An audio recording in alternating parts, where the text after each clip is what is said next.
আল্লাহ রাব্বুল আলামিন বলেন, প্রথমবার সিংহায় ফুৎকার দেওয়ার পর ফাসাবিকা মান ফিস সামাওয়াতি ওয়া মান ফিল আরদি ইল্লা মান শাআল্লাহ। আসমান এবং জমিনের মাঝে যা কিছু আছে আল্লাহ তাআলা যেগুলো চান সেগুলো ছাড়া সব প্রাণ অজ্ঞান হয়ে যাবে, সেন্সলেস হয়ে যাবে। মুফাসসিরিনে কেরাম বলেন, প্রথমে অজ্ঞান হবে, এরপরে তাদের মৃত্যু ঘটবে, মৃত্যুর মাধ্যমে সর্বশেষ মানুষটাও দুনিয়া থেকে ইন্তেকাল করবে আল্লাহ তাআলা যেগুলো চান সেগুলো ছাড়া। এইবার যেই মানুষটা সর্বশেষ ইন্তেকাল করবে সে কত আলোকে হাদিসের মধ্যে একটা প্রশ্ন আসছে যে প্রথমবার সিংহায় ফুৎকার তো দেওয়া হবে, দ্বিতীয়বার সিংহায় ফুৎকার কতক্ষণ পরে দেওয়া হবে? আবু হুরায়রা রাদিয়াল্লাহু তাআলা আনহু থেকে বর্ণিত হাদিস, নবীজি সাল্লাল্লাহু আলাইহি ওয়াসাল্লামকে জিজ্ঞাসা করা হলো, ইয়া রাসূলুল্লাহ, প্রথমবার সিংহায় ফুৎকারের কত পর দ্বিতীয়বার সিংহায় ফুৎকার দেওয়া হবে? নবীজি বললেন 40 পর। জিজ্ঞাসা করা হলো 40 দিন। নবীজি বলেন না। 40 মাস না, 40 বছর না। নবীজি আর কিছুই বলেন না। এর দ্বারা বোঝা গেল এরপরের প্রশ্নটা হয়তো 40,000 বছর পর নাকি। এরপরে আর কোনো প্রশ্ন করা হয় নাই। এই প্রশ্নগুলো আরো কিছু হাদিসের আলোকে মুফাসসিরিনে কেরাম বলেন, এই কথাটা বুঝে আসে যে প্রথমবার সিংহায় ফুৎকারের কমপক্ষে 40,000 বছর পর দ্বিতীয়বার সিংহায় ফুৎকার দেওয়া হবে। আল্লাহ তাআলা বলেন, অনুফিকা ফিস-সূর ফাসাইকা মান ফিস সামাওয়াতি ওয়া মান ফিল আরদ ইল্লা মান শাআল্লাহ সুম্মা নুফিখা ফীহি উখরা ফাইদা হুম কিয়ামুন ইয়ানজুরুন। অতঃপর আবার সিংহায় ফুৎকার দেওয়া হবে। সুম্মা নুফিখা ফীহি উখরা, এই সুম্মার মধ্যে পার হয়ে যাবে কমপক্ষে 40,000 বছর। সুবহানাল্লাহ।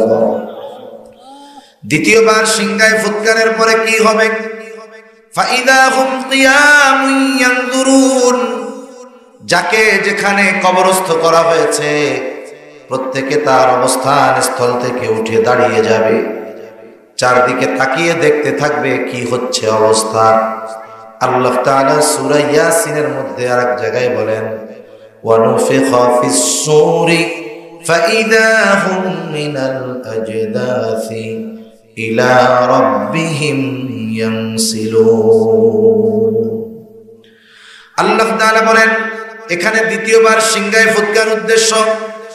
দ্বিতীয়বার সিংহায় ফুৎকার দেওয়ার পর প্রত্যেকের অবস্থান স্থল থেকে উঠে যাবে। শুধু তাই না, ইলা রাব্বিহিম ইয়ানসিলুন, প্রত্যেকে তার রবের দিকে ছুটতে থাকবে। প্রত্যেকেই একটা চিন্তা ভাব থাকবে, সকলের মধ্যে পেরেশান থাকবে, চিন্তা থাকবে। রাসূলুল্লাহ সাল্লাল্লাহু আলাইহি ওয়াসাল্লাম বলেন, কিয়ামতের দিন যখন মানুষরা উঠবে তখন এইগুলো সব বিবস্ত্র অবস্থায় থাকবে, মানুষের গায়ে কোনো পোশাক থাকবে না। আয়েশা সিদ্দিকা রাদিয়াল্লাহু তাআলা আনহা জিজ্ঞাসা করলেন, ইয়া রাসূলুল্লাহ, মানুষেরা যে বিবস্ত্র অবস্থায় উঠবে, কারো গায়ে পোশাক থাকবে না, একজন কি আরেকজনের দিকে তাকাবে না, মানুষেরা কি লজ্জা পাবে না? নবীজি বলেন, আয়েশা, মানুষ এতটা চিন্তিত ভীত থাকবে যে একজন আরেকজনের দিকে তাকানোর বিষয়টা তারা চিন্তাও করবে না। বিবস্ত্র অবস্থায় কেউ কারো দিকে তাকানোর চিন্তা করবে না। মানুষের মধ্যে এমনিই একটা চিন্তা, ভয়, এগুলো চলে আসবে। ভয়ের মাত্রাটা কত বেশি হবে! যার কবরটা জাহান্নামের গর্ত হবে সে তো মনে করবে এটা জাহান্নাম। ওই ব্যক্তিও যখন হাসরের ময়দানে উঠবে সে তার কবরের আযাবের কথা ভুলে যাবে। কি বলবে সে? ওই ধরনের মানুষগুলো কি বলবে? আল্লাহ তাআলা বলেন, قالوا يا ويلنا من بعثنا من مرقدنا هذا ما وعد الرحمن وصدق المرسلون المرسلون ওই ধরনের মানুষেরা বলবে ইয়া ওয়াইলানা মান বাআসানা মিন মারকাদিনা, হায় দুর্ভোগ, কে আমাদেরকে আমাদের অবস্থান স্থল থেকে জাগায় দিল। ওরা মনে করবে, ওরা মনে হয় ঘুমায়া ছিল। মান বাআসানা মিন মারকাদিনা, কে আমাদেরকে জাগায় দিল। জাগানো কাকে হয়? বলে যে ঘুমায় থাকে তাকেই জাগানো হয়। ওই জাহান্নামের আযাব যারা ভোগ করতেছিল কবরের মধ্যে, মনে করতেছিল এটাই মনে হয় জাহান্নাম। এত তীব্র কঠিন শাস্তির মধ্যে যারা ছিল, তারাও যখন হাসরের ময়দানে উঠবে, শুধুমাত্র হাসরের ময়দানের অবস্থা দেখে কবরে যে এত কষ্টে ছিল সেই কথাটা তারা ভুলে যাবে।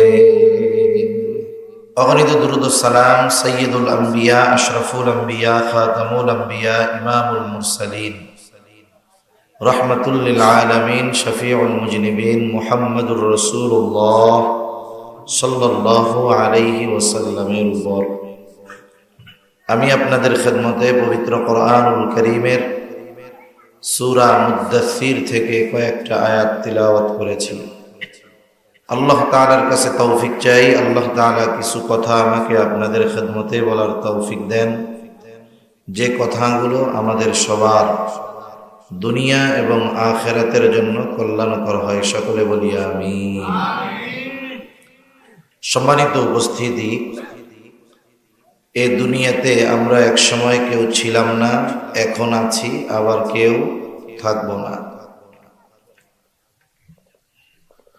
আসলে আমাদের এই যে দেহ, আমাদের এই বডি, এই স্ট্রাকচার, এটার দাম ততক্ষণ, এটার সাথে রূহের সংযোগ আছে যতক্ষণ। যখন আমার আপনার দেহ থেকে রূহ বের হয়ে যাবে, তখন এই দেহ যত সুন্দর হোক না কেন, যত পরিপাটি হোক না কেন, এই দেহটার কোনো মূল্য থাকবে না। এ দুনিয়াতে যারা মহব্বত করে আমাদের, কেউ বলবে না যে দেহটা তো আছে, এটা দুনিয়াতে থাক, বাসায় থাক।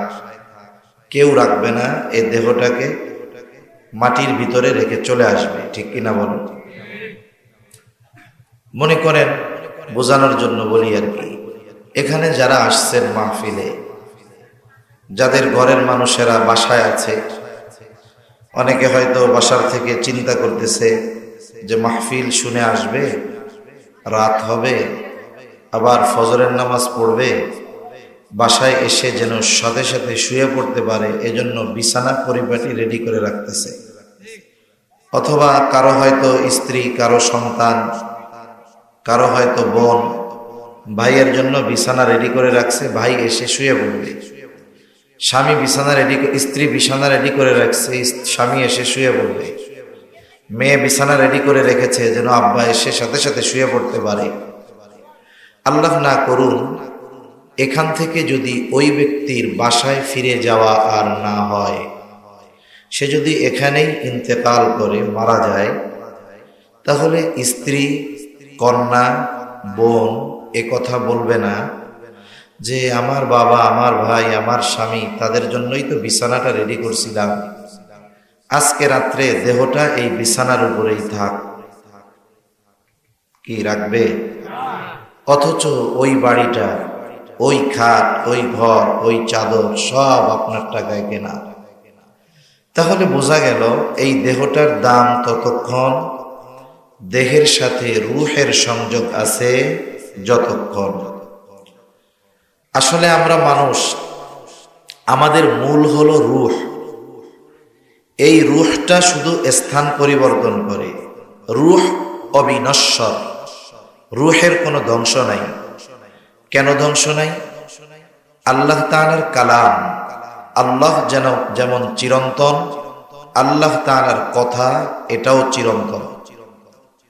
আল্লাহ তাআলা যেমন, আল্লাহ তাআলার কালাম তথা কথাটাও তেমন। এ দুনিয়াতে এই বিষয় নিয়ে অনেক আলোচনা হয়েছে।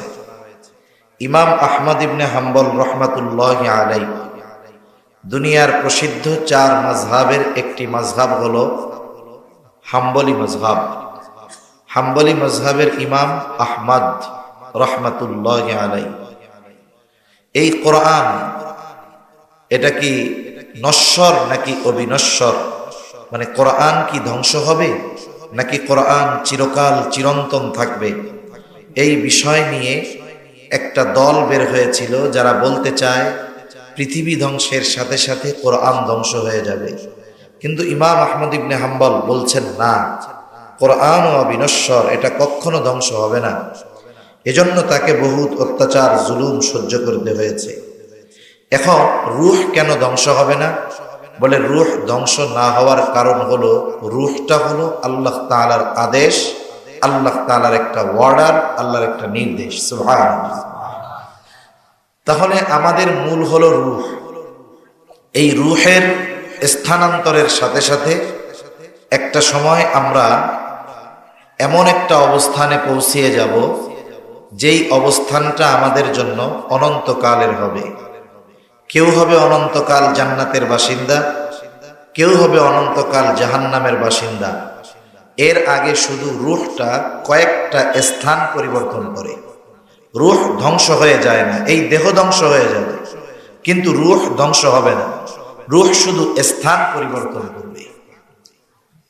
যেমন আল্লাহ সুবহানাহু ওয়া তাআলা এই পৃথিবীতে যত মানুষ এসেছে, যত মানুষ আছে, যত মানুষ আসবে, সকলের রূহ আল্লাহ তাআলা আদম আলাইহিস সালাতু ওয়াস সালামের দেহ থেকে, পৃষ্ঠদেশ তথা পিঠ থেকে আল্লাহ তাআলা একত্রে বাইর করেছেন। সেই দৃষ্টিকোণ থেকে আমরা এ দুনিয়াতে আসার আগে আমরা প্রত্যেকেই আলমে আরওয়াহ, রূহের জগতে আমরা ছিলাম।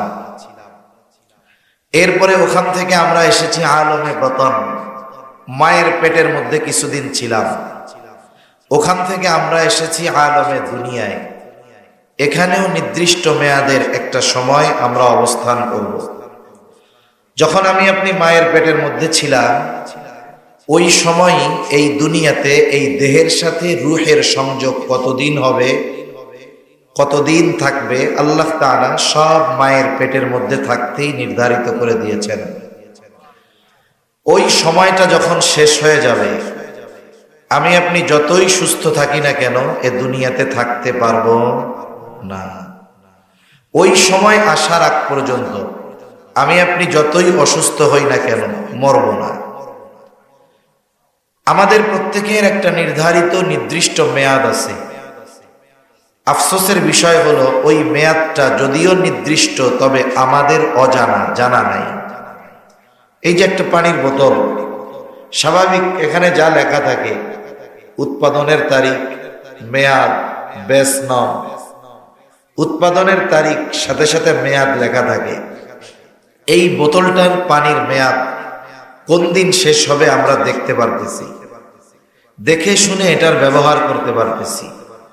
আমাদের এই জাগতিক দুনিয়ার মেয়াদ কখন শেষ হবে ওটাও নির্ধারিত আছে, তবে বোতলের গায়েরটা লেখা আছে দেখা যায়, আমাদেরটাও লেখা আছে তবে দেখা যায় না। কেন দেখা যায় না? কেন দেখানো হলো না?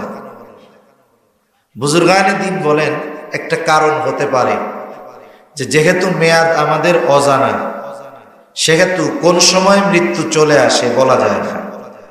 এই চিন্তাটা যারা করবে তারা সব সময় পরকালে পাড়ি জমানোর তথা মৃত্যুর প্রস্তুতি নিয়ে থাকবে।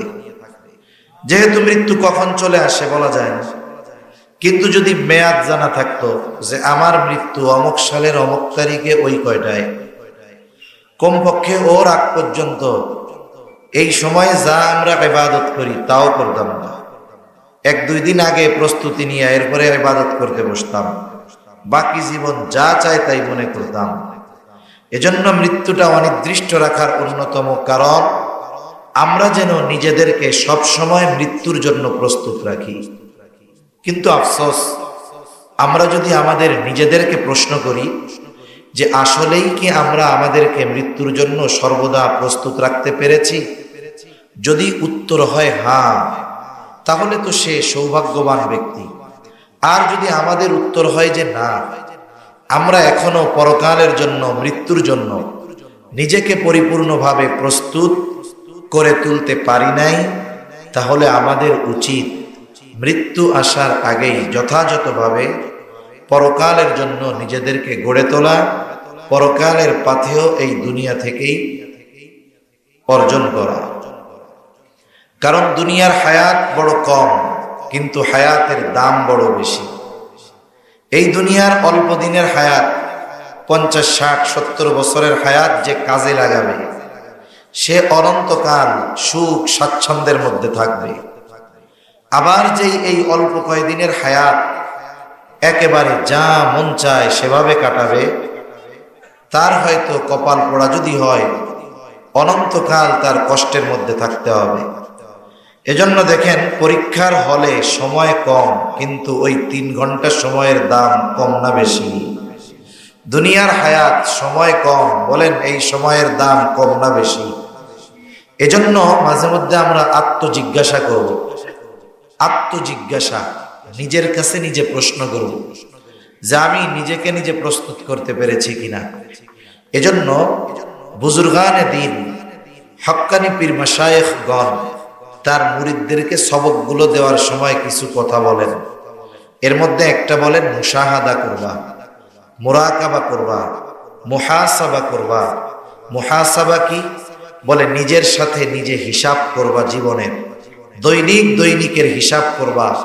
রাতের বেলার শোয়ার ঘুমানোর আগে শুয়ে শুয়ে 5টা মিনিট ভাববা যে সারাদিন তুমি যেই কাজগুলো করেছ, এই কাজগুলোর মধ্যে ভালো কাজ বেশি নাকি গুনার কাজ বেশি।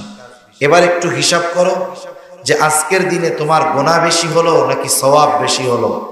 এভাবে যদি দৈনন্দিন হিসাব করায় অভ্যস্ত আমরা হই, তাহলে আশা করা যায় একটা সময় আমার জীবন এমন হবে, আমি রাতে যখন হিসাব করব দেখব সারাদিন ভালো কাজ বেশি, গুনার কাজ নাই। সুবহানাল্লাহ। সেজন্য আমরা নিজের সাথে নিজে হিসাব করব, মুহাসাবা করব। তাহলে আখিরাতের ফলাফল বের হয়ে যাবে যে আখিরাতে আমাদের অবস্থা কি হতে পারে। সম্মানিত সুধী, এ দুনিয়ার হায়াত কম, কিন্তু এই দুনিয়ার হায়াতের দাম অনেক বেশি। আমাদের অঞ্চলে যখন কোনো মানুষ মারা যায়, সময় যখন শেষ হয়ে যায়, রূহ যখন বের হয়ে যায়, একটা সময় চলে আসবে মালাকুল মউত ওই যথা সময়ে হাজির হয়ে যাবে। এক মুহূর্ত দেরিও করবে না, এক মুহূর্ত আগেও আসবে না, একেবারে ফিক্সড টাইমে হাজির হবে। আল্লাহ তাআলা কোরআনুল কারীমের মধ্যে সে কথা বলেন। আল্লাহ তাআলা বলেন, ফাইযা জাআ আজালুহুম লা ইস্তাখিরুনা সাআতান ওয়া লা ইস্তাকদিমুন। আল্লাহ রাব্বুল আলামিন বলেন, যথা সময়ে মালাকুল মউত মৃত্যু আমার আপনার কাছে চলে আসবে, এক মুহূর্ত আগেও আসবে না, এক মুহূর্ত বিলম্ব করবে না। সময় যদি শেষ হয়ে যায়, সুস্থতা আমাকে বাঁচায় রাখতে পারবে না। আর যদি সময় শেষ না হয়, অসুস্থতা আমার কিছুই করতে পারবে না। মালাকুল মউত যখন আমার আপনার দেহ থেকে রূহ বের করে নিয়ে যাবে, আমার আপনার ব্যাপারে মাইকের মধ্যে ঘোষণা হবে। আমাদের অঞ্চলে ঘোষণাটা এইভাবে দেয়, অমুক এলাকার অমুক অথবা অমুকের ছেলে অমুক আজ বিকাল 5 ঘটিকার সময় ইন্তেকাল করিয়াছে, আগামীকাল সকাল 8 ঘটিকার সময় অমুক স্থানে তার জানাজা অনুষ্ঠিত হবে। অতএব সকল ধর্মপ্রাণ মুসলমানদেরকে উক্ত মরহুমের জানাজায় অংশগ্রহণ করে তার রূহের মাগফিরাত কামনার জন্য বিশেষভাবে অনুরোধ করা গেল। এই ধরনের কথা আমাদের অঞ্চলেও বলে, আপনাদের অঞ্চলেও বলে, সারা দেশের মধ্যে এই কথাগুলো বলে। এখন মাঝে মধ্যে মসজিদের মাইকে আমরা অন্যের ব্যাপারে এই ঘোষণাগুলো শুনি। একদিন হয়তো আমার আপনার ব্যাপারে এই ঘোষণা দেওয়া হবে। এই ঘোষণা দেওয়ার মধ্যে একটা শব্দ বলে বলে ইন্তেকাল। ইন্তেকাল শব্দটি হলো আরবি শব্দ। ইন্তেকাল শব্দের অর্থ হলো স্থানান্তরিত হওয়া, শেষ হয়ে যাওয়া নয়। তার মানে আমার আপনার ব্যাপারে ঘোষণা দেওয়া হয়, আব্দুর রহিম আব্দুল করিম ইন্তেকাল করিয়াছে, তার মানে সে স্থানান্তরিত হয়েছে। বলে দুনিয়ার জগৎ থেকে ইন্তেকাল করে কোথায় গেল? বলে দুনিয়ার জগৎ থেকে ইন্তেকাল করে সে নতুন আর এক জগতে পদার্পণ করেছে, যেই জগতের নাম হাদিসের ভাষায় হলো আলমে বরজখ। লোকচক্ষুর অন্তরালের একটা জগৎ, যেই জগতে সব কিছু আছে, কিন্তু দুনিয়ার মানুষ ওই জগতের অবস্থা দেখতে পারে না। আলমে বরজখ, একটা মানুষ ইন্তেকালের পরে তার দেহকে কবরস্থ করা হোক, অথবা তার দেহটা বাঘে খেয়ে ফেলুক, আগুনে পুড়িয়ে দেওয়া হোক, তার দেহের অবস্থা যা হয় হোক, সেটা ভিন্ন কথা, কিন্তু সে স্থানান্তরিত হয়ে আলমে বরজখের বাসিন্দা হয়ে যায়। আলমে বরজখে প্রত্যেকটা মানুষের দুইটা অবস্থা থেকে একটা অবস্থা হবে। আলমে বরজখ কারো জন্য হবে শান্তির জায়গা, আবার আলমে বরজখ কারো জন্য হবে কষ্টের জায়গা। কষ্টটা কতটুকু আর শান্তিটা কতটুকু? যে কবরে শান্তি পাবে ও মনে করবে এটাই মনে হয় জান্নাত, এটাই মনে হয় জান্নাত, কারণ এর চাইতে আরামদায়ক আর কিছুই হতে পারে না। ফেরেশতাদের পক্ষ থেকে জবাব হবে, না না, এটা জান্নাত নয়, বরং জান্নাতের মধ্যে তোমার জন্য এর চাইতে কল্পনাতীত নেয়ামত আল্লাহ তাআলা রেখে দিয়েছেন। কারণ হাদিসের মধ্যে আসছে আল্লাহ তাআলা বান্দাদের জন্য কি রাখছেন। আল্লাহ তাআলা বলেন, আ'আদতু লিইবাদিয়াস সালিহিন মা লা আইনুন রাআত ওয়ালা উযুনুন সামিআত ওয়ালা খাতারা আলা কলবি বাশার। নবীজি সাল্লাল্লাহু আলাইহি ওয়াসাল্লাম বলেন, আল্লাহ তাআলা বলেছেন, আমি আমার নেককার বান্দাদের জন্য এমন জান্নাত প্রস্তুত করে রেখেছি, মা লা আইনুন রাআত, যা দুনিয়ার কোনো চোখ কোনোদিন দেখে নাই, ওয়ালা উযুনুন সামিআত, দুনিয়ার কোনো কান সেটা শ্রবণ করে নাই। ওই নিয়ামত এমন নিয়ামত, ওয়ালা খাতারা আলা কলবি বাশার, ওই নিয়ামতের বিষয়টা দুনিয়ার কোনো মানুষ চিন্তাও করতে পারে না। অকল্পনীয় নিয়ামত আল্লাহ তাআলা রেখে দিয়েছেন। আর ও আলমে বরজখের শান্তি পেয়ে মনে করবে এটাই মনে হয় জান্নাত। ফেরেশতারা তাকে যখন বলবে জান্নাতের নিয়ামতের তুলনায় এটা কোনো কিছুই না, তখন ওই লোকটা আল্লাহর কাছে বলবে, আল্লাহ আমাকে আমার জান্নাতে যাওয়ার ব্যবস্থা করে দেন। আর ফেরেশতা বলবে, ওইটা তোমাকে কিয়ামতের পরে দেওয়া হবে। লোকটা আল্লাহর কাছে বলতে থাকবে, আল্লাহ আপনি যথাদ্রুত সম্ভব কিয়ামত কায়েম করেন, আমি আমার চিরন্তন বাসস্থান সেই জান্নাতে যেতে চাই। স্বাভাবিক একটা ভালো জিনিস আমরা পাইছি, যেই ভালো জিনিসটা পেয়েছি এর চেয়ে ভালো জিনিস আমি আর জীবনে কোনোদিন পাই নাই, দেখি নাই।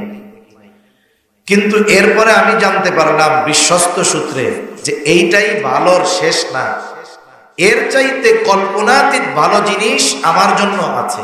তখন বলেন তো, এখন যেই ভালোটা আমার কাছে আছে আর যেই ভালোটার খবর আমাকে দেওয়া হইল যেটা এর চাইতে ভালো, ওই বেশি ভালোটা পাওয়ার জন্য আমার আকাঙ্ক্ষা হবে কি হবে না? এজন্য ওই মানুষ যার কবরটা জান্নাতের বাগান, সে আল্লাহর কাছে দোয়া করতে থাকবে, আল্লাহ যথাদ্রুত সম্ভব কিয়ামত কায়েম করেন, যাতে আমি আমার ওই নিয়ামত পরিপূর্ণ বাসস্থানে যাইতে পারি।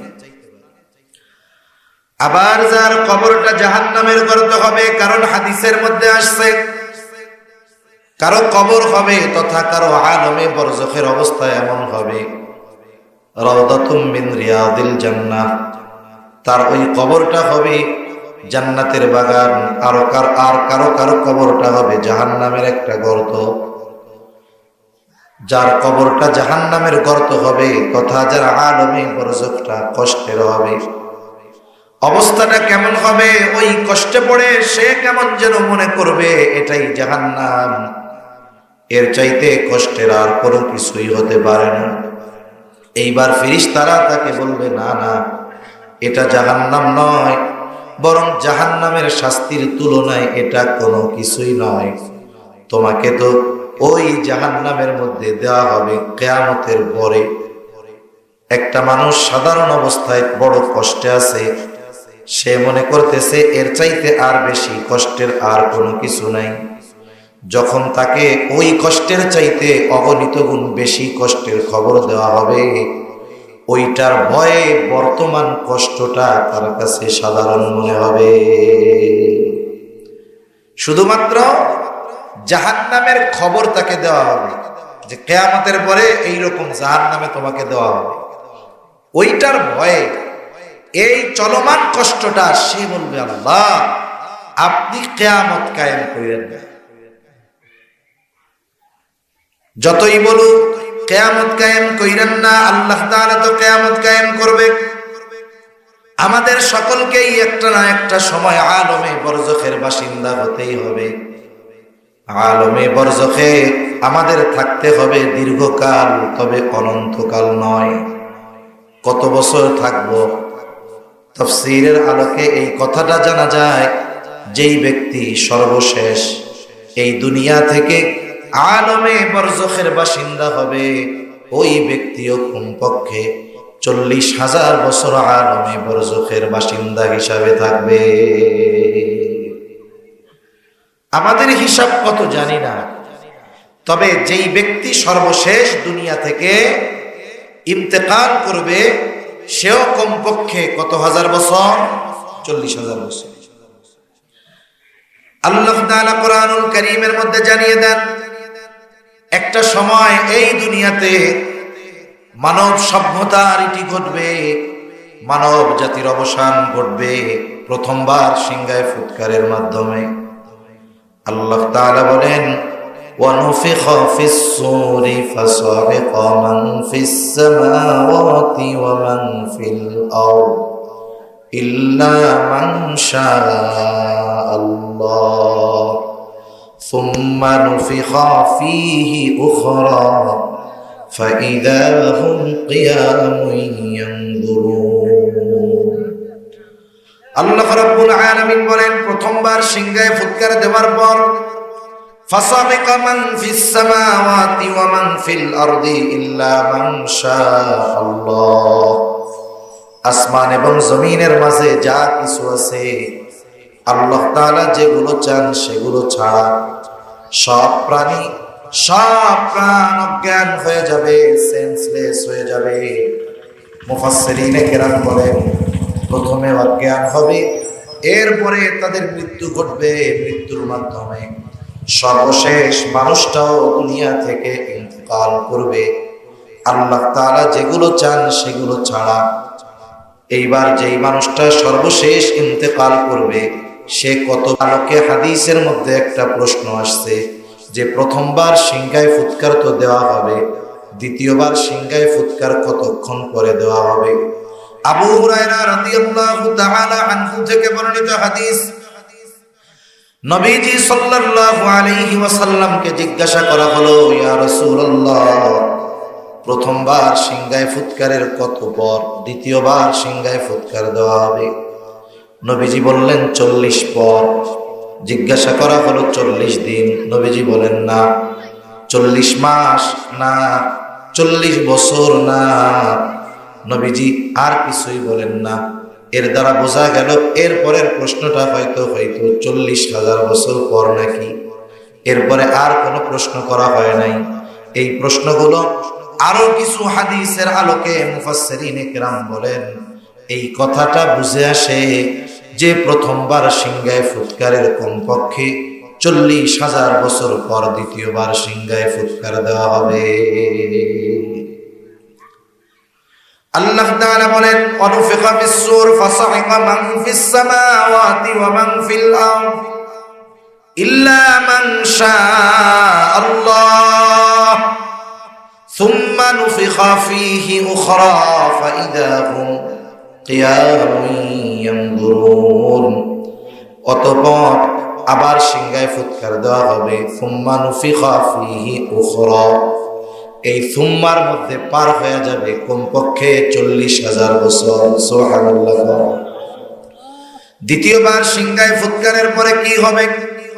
ফাইদা হুম কিয়ামুন ইয়ানজুরুন, যাকে যেখানে কবরস্থ করা হয়েছে প্রত্যেকে তার অবস্থান স্থল থেকে উঠে দাঁড়িয়ে যাবে, চারদিকে তাকিয়ে দেখতে থাকবে কি হচ্ছে অবস্থা।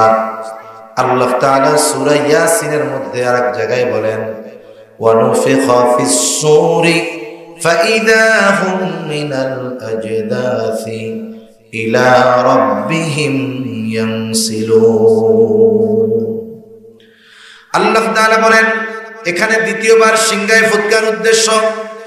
দ্বিতীয়বার সিংহায় ফুৎকার দেওয়ার পর প্রত্যেকের অবস্থান স্থল থেকে উঠে যাবে। শুধু তাই না, ইলা রাব্বিহিম ইয়ানসিলুন, প্রত্যেকে তার রবের দিকে ছুটতে থাকবে।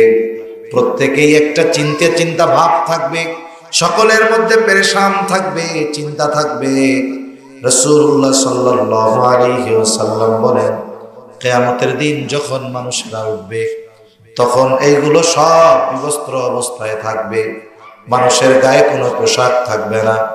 আয়েশা সিদ্দিকা রাদিয়াল্লাহু তাআলা আনহা জিজ্ঞাসা করলেন, ইয়া রাসূলুল্লাহ, মানুষেরা যে বিবস্ত্র অবস্থায় উঠবে, কারো গায়ে পোশাক থাকবে না, একজন কি আরেকজনের দিকে তাকাবে না, মানুষেরা কি লজ্জা পাবে না? নবীজি বলেন, আয়েশা, মানুষ এতটা চিন্তিত ভীত থাকবে যে একজন আরেকজনের দিকে তাকানোর বিষয়টা তারা চিন্তাও করবে না।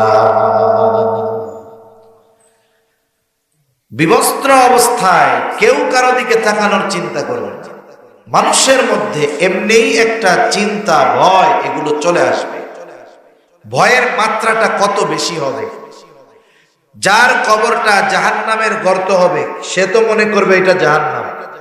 ওই ব্যক্তিও যখন হাসরের ময়দানে উঠবে সে তার কবরের আযাবের কথা ভুলে যাবে।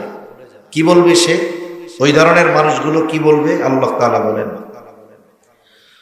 ক্বালু ইয়া ওয়াইলানা মান বা'আসানা মিন মারকাদিনা হাযা মা ওয়া'আদার রাহমানু ওয়া সাদাকাল মুরসালুন। ওই ধরনের মানুষেরা বলবে, ইয়া ওয়াইলানা মান বা'আসানা মিন মারকাদিনা, হায় দুর্ভোগ, কে আমাদেরকে আমাদের অবস্থান স্থল থেকে জাগায় দিল? ওরা মনে করবে, ওরা মনে হয় ঘুমায় ছিল। মান বা'আসানা মিন মারকাদিনা, কে আমাদেরকে জাগায় দিল? জাগানো কাকে হয়? বলে যে ঘুমায় থাকে তাকেই জাগানো হয়। ওই জাহান্নামের আযাব যারা ভোগ করতেছিল কবরের মধ্যে, মনে করতেছিল এটাই মনে হয় জাহান্নাম। এত তীব্র কঠিন শাস্তির মধ্যে যারা ছিল তারাও যখন হাসরের ময়দানে উঠবে, শুধুমাত্র হাসরের ময়দানের অবস্থা দেখে কবরে যে এত কষ্টে ছিল সেই কথাটা তারা ভুলে যাবে। এতটুকু আমাদের অনুধাবন করা কঠিন হবে না আশা করি, যে হাসরের ময়দানে কিছুই হয় নাই, শুধু উঠছে। অবস্থা দেখে, আবহাওয়া দেখে কবরের আযাবের কথা সে ভুলে গেছে। যেমন মাঝে মধ্যে ভর দুপুর বেলা, বিশেষ করে বৈশাখ মাসে প্রচন্ড রোদ, আকাশ পুরা পরিষ্কার, 5 মিনিটের মধ্যে গোটা আকাশ একেবারে অন্ধকারাচ্ছন্ন হয়ে যায় মেঘে, ঠিক না? বৃষ্টি টিষ্টি কিছুই হয় নাই, ঝড়ও নাই, শুধু একটু মেঘে কালো অন্ধকার হয়ে গেছে। ওই সময়টা মানুষের মধ্যে অটোমেটিক একটা ভয় কাজ করে। কিছুই কিন্তু হয় নাই, শুধু আকাশটা একটু পরিবর্তন হয়েছে। একটু আগে আলো ছিল, এখন অন্ধকারাচ্ছন্ন হয়ে গেছে। এতটুকু দেখেই আমাদের অন্তরের মধ্যে একটা ভয়, একটা চিন্তা কাজ করে, ঠিক না? কিয়ামতের ময়দানের আবহাওয়াটা কেমন হবে? অবস্থাটা কেমন থমথমে বিরাজ হবে যে কিছুই হবে না, শুধুমাত্র উঠেই তাদের অবস্থা এমন হবে ভুলে যাবে। কি বলবে তারা? বলবে, কে আমাদেরকে আমাদের অবস্থান স্থল থেকে জাগায় দিল? মুমিনরা অথবা ফেরেশতারা তাদের এই কথার জবাবে বলবে, হাদা মা ওয়া'দার রহমান ওয়া সাদাকাল মুরসালুন। মুমিনরা অথবা ফেরেশতারা জবাবে বলবে হাদা মা ওয়া'দার রহমান, এটা হলো দয়াময়ের সেই প্রতিশ্রুত দিবস, যেই দিবসের ওয়াদা আল্লাহ তাআলা দিয়েছেন। ওয়া সাদাকাল মুরসালুন, যেই দিবসের সত্যায়ন সব রাসূলগণ করেছেন।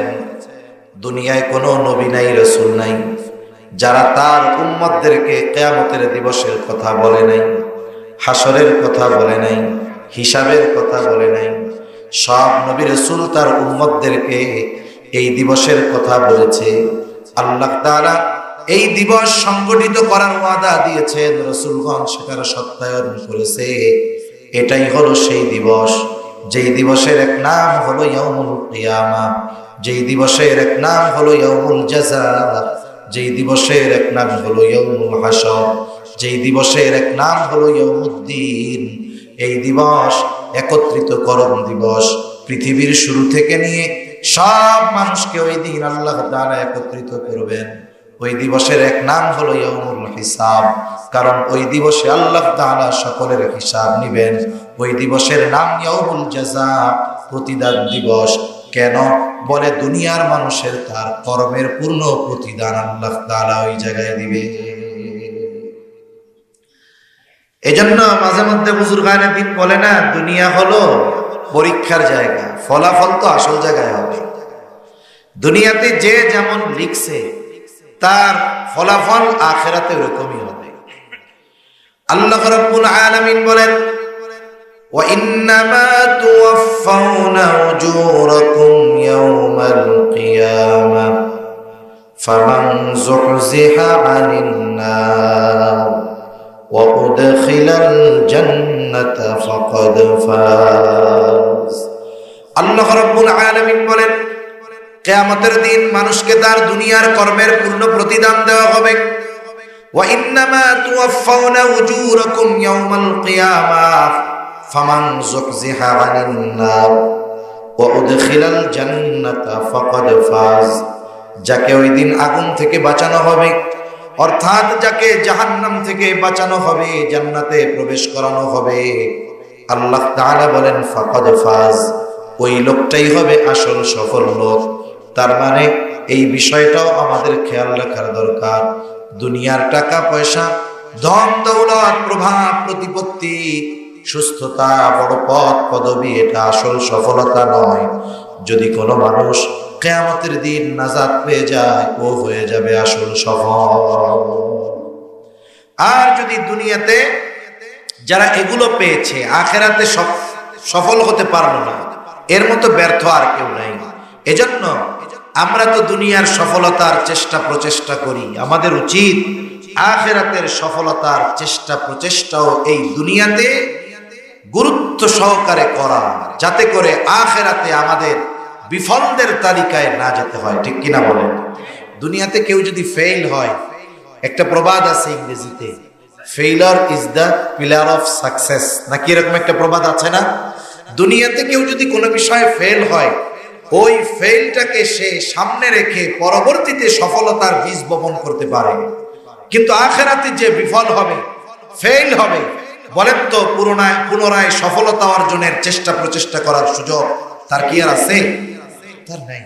এজন্য এই দুনিয়াতে থাকতেই আমরা আখিরাতের সফলতা অর্জনের সর্বোচ্চ প্রচেষ্টা করব। আরেকটা বিষয় আমরা মনে রাখবো যে আল্লাহ তাআলা দুনিয়াতে কখনো কারো কর্মের পূর্ণ প্রতিদান দেন না। দুনিয়াতে অনেক মানুষ ভালো কাজ করে, কেউ যদি এই আশা করে যে আমি আমার ভালো কাজের সব প্রতিদান দুনিয়ায় চাই, হবে না। ইমানদার ভালো কাজ করলে তার ওই ভালো কাজের প্রতিদান আল্লাহ তাআলা দুনিয়াতেও দেন, আখিরাতেও দেন। যদি কোনো ভালো কাজ বেঈমান করে, যার ঈমান নাই, বেঈমান ভালো কাজ করে, তাদের ভালো কাজের প্রতিদান যতটুকু দিবেন আল্লাহ দুনিয়াতেই দিয়ে দেন, আখিরাতে তার কোনো কিছু নাই। কিন্তু ইমানদার যখন ভালো কাজ করে, ইমানদারের এই ভালো কাজের প্রতিদান আল্লাহ তাআলা দুনিয়াতে সামান্য দেন, আখিরাতে বেশি দেন, পরিপূর্ণভাবে দিবেন। এজন্য অনেক সময় দুনিয়াতে ভালো কাজ করে আমরা চিন্তা করি এত ভালো কাজ করলাম কিন্তু আল্লাহ কিছু দেয় না, আমাদের আফসোসের কোনো কিছুই নাই। আপনার আমার ভালো কাজের প্রতিদানগুলো আল্লাহ পরিপূর্ণভাবে কিয়ামতের দিন দিবে।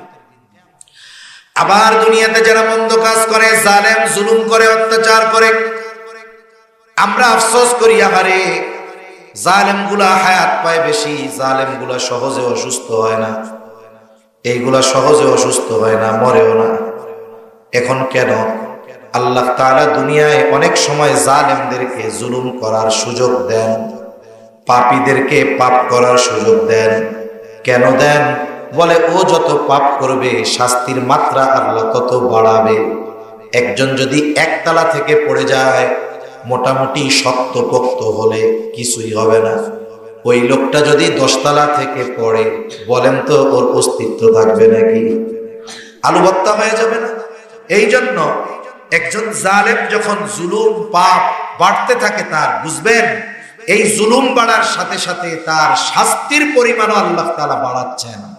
এজন্য আল্লাহ তাআলা অনেক সময় জালেমকে জুলুমের সুযোগ দেন। কেন? বলে তার শাস্তি বাড়ানোর জন্য। দুনিয়াতে যারা মন্দ কাজ করে, মন্দ কাজের পূর্ণ প্রতিদান আল্লাহ তাআলা দুনিয়ায় দেবেন না। আল্লাহ তাআলা জানায় দেন আখিরাতে তার মন্দ কাজের পূর্ণ প্রতিদান আল্লাহ তাআলা দিবে। এই জন্য দুনিয়াতে যারা পাপাচারে লিপ্ত, জুলুমে লিপ্ত, তাদেরকে যদি আমরা সাময়িক সুখ, স্বাচ্ছন্দ্য, শান্তির মধ্যে দেখি, আফসোস করার কোনো কিছুই নাই যে এত জুলুম করে এরপরেও আল্লাহ এর এত ভালো রাখছে। এই জন্য আফসোস করার কোনো কারণ নাই, কারণ ওই জালেমের জুলুমের পূর্ণ প্রতিদান আল্লাহ তাআলা কিয়ামতে তাকে প্রদান করবে। তাহলে ওই দিন আমাদের দুনিয়ার কর্মের ফলাফল, প্রতিদান আল্লাহ তাআলা দিবেন। প্রতিদান দেওয়ার আগে এই দুনিয়াতে আমরা যেই কর্মগুলো করেছি, কাজ করেছি, এই কাজের ফলাফল, ফাইল আল্লাহ তাআলা আমাদের কাছে পৌঁছায়া দিবেন। হাশরের ময়দানে কয়েকটা সময় এমন হবে, মানুষ সবচাইতে বেশি চিন্তিত, ভীত থাকবে, একেবারে নিস্তব্ধ, নীরব হয়ে যাবে কিয়ামতের ময়দান। আপনারা সজাগ আছেন তো? ঘুম আসতেছে না তো আপনাদের? আমি আবার এইভাবেই কথা বলতে থাকি। এখন অনেকে যখন আমার ওয়াজ শুনে মাঝে মধ্যে আমারে বলে, হুজুর আমার ঘুম না আসলে আপনার ওয়াজ ছেড়ে দেই। এখন আমি আমার মনে হয় মাঝে মধ্যে এরকম, তাহলে আমার ওয়াজ মনে হয় ঘুমের ওষুধ। তাহলে আমি যেভাবে বলতেছি একভাবে, আপনাদের আবার ঘুম চলে আসলে তো সমস্যা। সজাগ আছেন তো?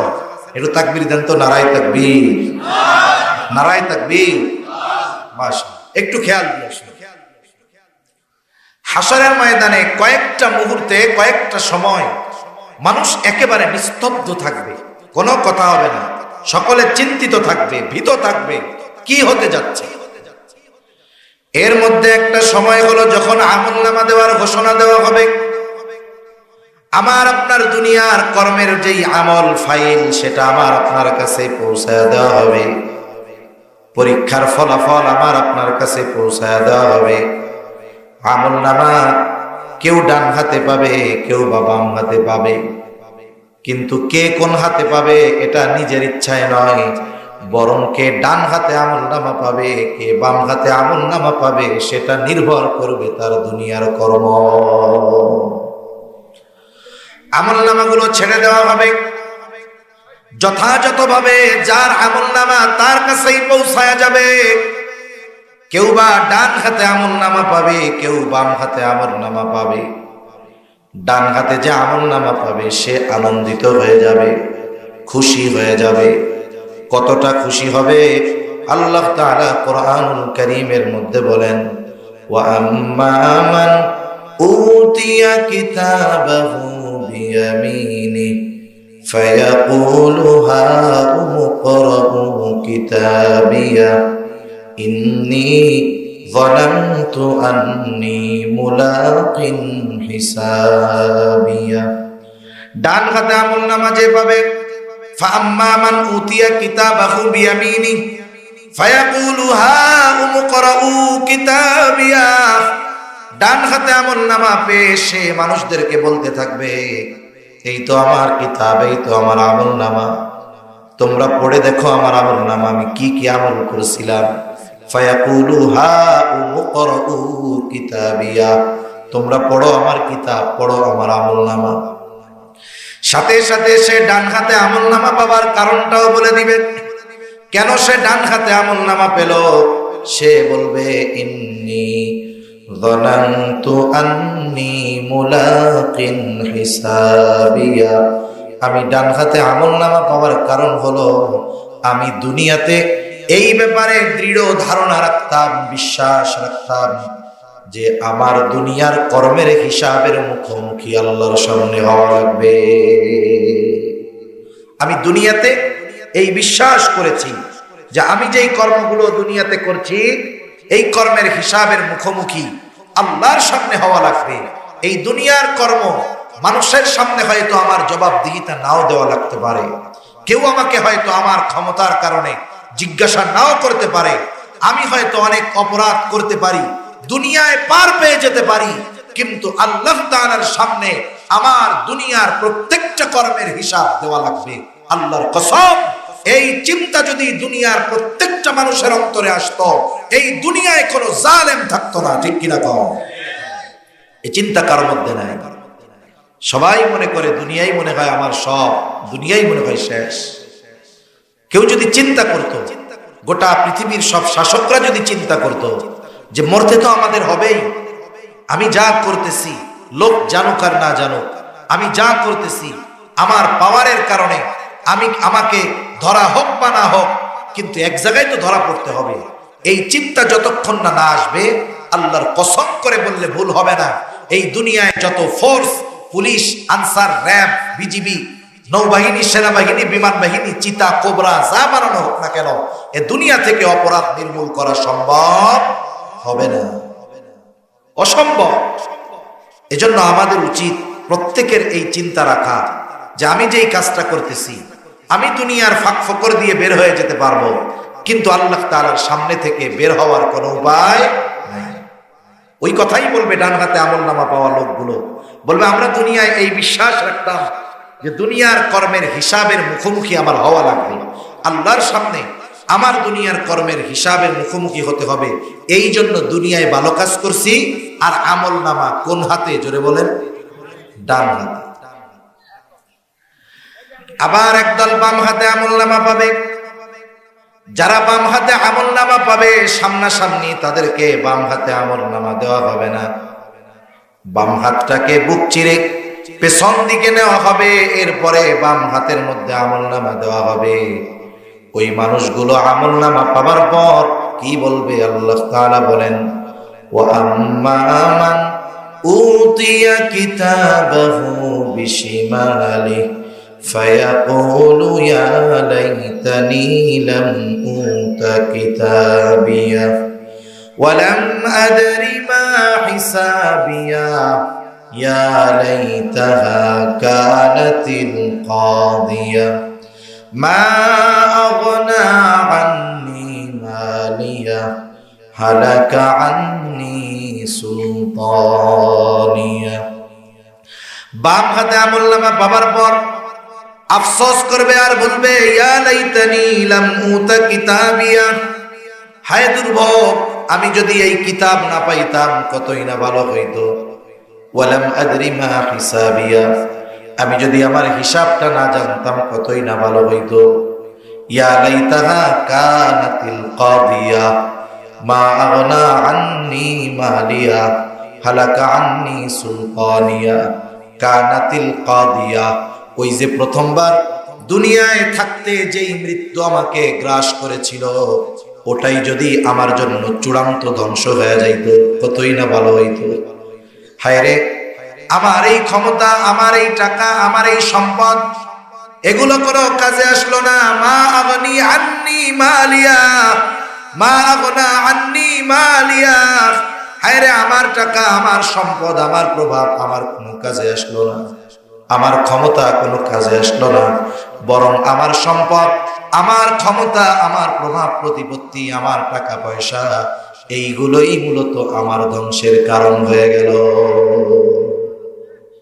দুনিয়াতে এক শ্রেণীর মানুষ যেটাকে সফলতার কারণ মনে করতেছে, কিয়ামতের দিন ওইভাবে আফসোস করবে আর বলবে যে এগুলোই আমার ধ্বংসের কারণ হয়ে গেল। ঠিক কিনা বলো? একটা জিনিস হলো, দুনিয়ায় শাসক হওয়া খারাপ না তো? দুনিয়ায় যদি প্রেসিডেন্ট হওয়া, বাদশাহ হওয়া এটা যদি খারাপ হতো, এমপি হওয়া যদি খারাপ হইতো, তাইলে আল্লাহ তাআলা সুলাইমান আলাইহিস সালামকে বাদশাহী প্রদান করতেন না। যেটা খারাপ সেটা কি আল্লাহ কোনো নবীকে দিবে নাকি? আল্লাহ সেটা কোনো নবীকে দিবে না। কিন্তু বিষয়টা হলো ওইটা পাওয়ার পরে যদি তার পরিবর্তন হয়ে যায়, এটাই সমস্যা। একজন চেয়ারম্যান হয়েছে, একজন এমপি হয়েছে, একজন প্রেসিডেন্ট হয়েছে, প্রধানমন্ত্রী হয়েছে, সে যদি ইসলামের পক্ষে থাকে, দ্বীনের পক্ষে থাকে, কল্যাণের পক্ষে থাকে, মানুষের পক্ষে থাকে, আল্লাহ তাআলা এর পুরস্কার কি ঘোষণা করেছেন? হাদিসের মধ্যে আসছে কিয়ামতের দিন যখন কোথাও কোনো ছায়া থাকবে না, আল্লাহ তাআলার আরশের ছায়া ছাড়া সূর্যটা একেবারে কাছে চলে আসবে। 9,30,00,000 মাইল দূরের সূর্য ওই দিন একেবারে কাছে চলে আসবে। আর বিজ্ঞান বলে সূর্যের শীতল দিক পৃথিবীর দিকে দেওয়া, তার উত্তাপ 9,30,00,000 মাইল দূর থেকে গরমের দিক কি কষ্ট হয়। আর সূর্যটা কাছে, তার গরম দিক হাসরবাসীর দিকে থাকবে, কোথাও ছায়া থাকবে না আল্লাহর আরশের ছায়া ছাড়া। নবীজি বলেন 7 শ্রেণীর মানুষ আরশের ছায়ায় স্থান পাবে। 1 নম্বরে নবীজি বলেছেন ইমামুল আদিলুন, ওই নেতা যে ন্যায়পরায়ণ, ওই শাসক যে ন্যায়পরায়ণ। সুবহানাল্লাহ বলেন।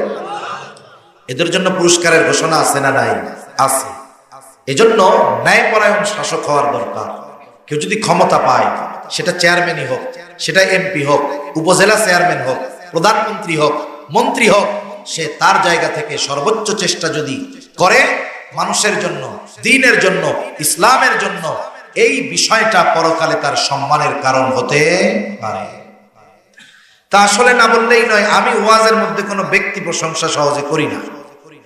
তারপরেও এখানে আসার পরে যতটুকু দেখতেছি, আপনাদের বর্তমান চেয়ারম্যান, ওনার বাবার নাম জানি কি? শাহাদাত হোসেন সাহেব, আলহাজ শাহাদাত হোসেন সাহেব দীর্ঘকাল এই এলাকার চেয়ারম্যান থেকেছেন। ওনার সন্তানগুলাকে মানুষ করছেন। তারাও এই এলাকার জনপ্রিয়, জননন্দিত, যোগ্য জনপ্রতিনিধি। চেয়ারম্যান সাহেব এই ইউনিয়ন পরিষদের চেহারা, আমার তো আল্লাহর রহমতে গোটা বাংলাদেশের কোনো থানা বাকি নাই, কিছু ইউনিয়ন হয়তো যাইতে বাকি আছে। যত জায়গায় গিয়েছি, অনেক জায়গায় গিয়ে ইউনিয়ন পরিষদে সব জায়গায় থাকার ব্যবস্থা আছে, থেকেছি। কিন্তু এখানে এসে যেই পরিবেশ দেখলাম, এটা বাংলাদেশের 5 স্টার হোটেলগুলোর মধ্যেও অনেক জায়গায় এরকম নাই। মেহমানদের জন্য এত সুন্দর ব্যবস্থা, সবচাইতে ভালো লাগছে আজ পর্যন্ত একটা ইউনিয়ন পরিষদের অফিসে গিয়ে মসজিদ পাই নাই। একমাত্র জায়গায় এখানে পাইলাম সুসজ্জিত, সুগোছালো, শুধু গোছালো নয়, সুগোছালো, একজন রুচিশীল ব্যক্তি, এটা এমনিই বোঝা যায়। এরপরে সবচাইতে আরো ভালো কি জিনিস লাগছে, সারা বাংলাদেশের মধ্যে অধিকাংশ জায়গায় দেখি চেয়ারম্যান, উপজেলা চেয়ারম্যান, এমপি হইলে চিন্তা করে মাহফিল বন্ধ করতে পারলে মনে হয় পাওয়ারটা একটু বেশি হইল। কিন্তু আলহামদুলিল্লাহ ওনারা পরিষদের উদ্যোগে তাফসির মাহফিল করেন পরিষদের মাঠে। আল্লাহ তাআলা এনাদের এই খেদমতগুলো কবুল করুক, সকলে বলি আমিন। আল্লাহ তাআলা এইরকম একজন বাবা সুযোগ্য সন্তানগুলো রেখে গেছে। আর একটা বিষয় খুব ভালো লাগছে, আপনাদের এমপি সাহেব ওলামায়ে কেরামের তত্ত্বাবধানে, ওলামায়ে কেরামের সাথে তার যে ভালো সম্পর্ক। এখনকার পাওয়ার যারা পায়, এদের একটা অভ্যাস হইল পাওয়ার পাইলে হুজুর বিরোধিতা কেমনে করা যায়, পশ্চিমাদের একটু নজরে পড়ার জন্য এদের উদ্দেশ্য থাকে যে ওলামায়ে কেরাম দাড়ি টুপিওয়ালাদের বিরোধিতা করতে পারলেই হইল। আলহামদুলিল্লাহ আপনাদের এমপি সাহেব, এনারা তো 3 ভাই, তাই না? এমপি সাহেব, উপজেলা চেয়ারম্যান, ইউনিয়ন চেয়ারম্যান, আর একজন আছে। আলহামদুলিল্লাহ এনাদের উদ্যোগ, এনাদের যে সিস্টেম, অনেক কিছু শুনছি, আলহামদুলিল্লাহ খুব ভালো লাগছে। আমরা দোয়া করি আল্লাহ তাআলা ওনাদেরকে ইনসাফের সাথে, ন্যায় পরায়ণতার সাথে দায়িত্বগুলো পালন করার তৌফিক দান করেন। এবং নবীজির যেই ঘোষণা যে একজন সৎ কর্মশীল নেতা, ন্যায়পরায়ণ নেতা, শাসক যে আরশের ছায়ায় স্থান পাবে। যিনি চেয়ারম্যান তিনি তো এই ইউনিয়নের একজন প্রধান, উপজেলা যিনি উপজেলার প্রধান, এমপি যিনি তিনি একটা আসনের প্রধান। আল্লাহ তাআলা ওনাদেরকে যথাযথভাবে দায়িত্বগুলো পালন করে নবীজির ঘোষিত যেই ফজিলত অর্জন করার তৌফিক দান করুন, সকলে বলি আমিন। আসলে ভালো লাগতেছে, এজন্য আপনাদের সাথে আমি এই বিষয়টা শেয়ার করলাম। তাহলে কিয়ামতের দিন বাম হাতে আমলনামা পাবে ওই সমস্ত মানুষগুলো যাদেরকে আল্লাহ তাআলা দুনিয়ায় ক্ষমতা দিয়েছিল, সম্পদ দিয়েছিল, কিন্তু ওই দিন কি করবে? বুঝবে যে আমার এই ক্ষমতা আমার কোনো কাজে আসলো না, এটাই আমার বাম হাতে আমলনামা পাবার কারণ হলো, জাহান্নামে যাওয়ার কারণ হলো। ওই দিন আর কিছু করার থাকবে না। আল্লাহ তাআলা এবার আমলনামাগুলো হাতে পৌঁছিয়ে দিয়ে বলবেন, ইকরা কিতাবাকা কাফা বিনাফসিকাল ইয়াওমা আলাইকা হাসিবা। আল্লাহ তাআলা এবার বলবেন, তুমি পড়ো তোমার কিতাব, পড়ো তোমার আমলনামা। কাফা বিনাফসিকাল ইয়াওমা আলাইকা হাসিবা, তোমার নিজের হিসাব নেওয়ার জন্য তুমি নিজেই যথেষ্ট। যেই মানুষটা গণ্ডমূর্খ, দুনিয়ায় নিজের নামটাও লিখতে পারে না, টিপসই দেওয়া লাগে, ওই কিয়ামতের দিন তাকেও তার আমলনামা পড়বার যোগ্যতা যিনি দান করবেন তিনি কে? দুনিয়ার প্রযুক্তির কথা শুনলে মাঝে মধ্যে মাথা উল্টাপাল্টা হয়ে যায়। বর্তমানে এই প্রযুক্তি আমাদের দেশে চলে আসছে। মোবাইলের মধ্যে প্রযুক্তি। আপনারে ফোন দিছে একজন চাইনিজ, চায়নার ভাষা। যারা ও দেশে যায় নাই তারা কেউ জানবে? আরে ভাষা তো, শব্দ বাক্য তো বহুদূর, আমরা তো অক্ষরই চিনি না।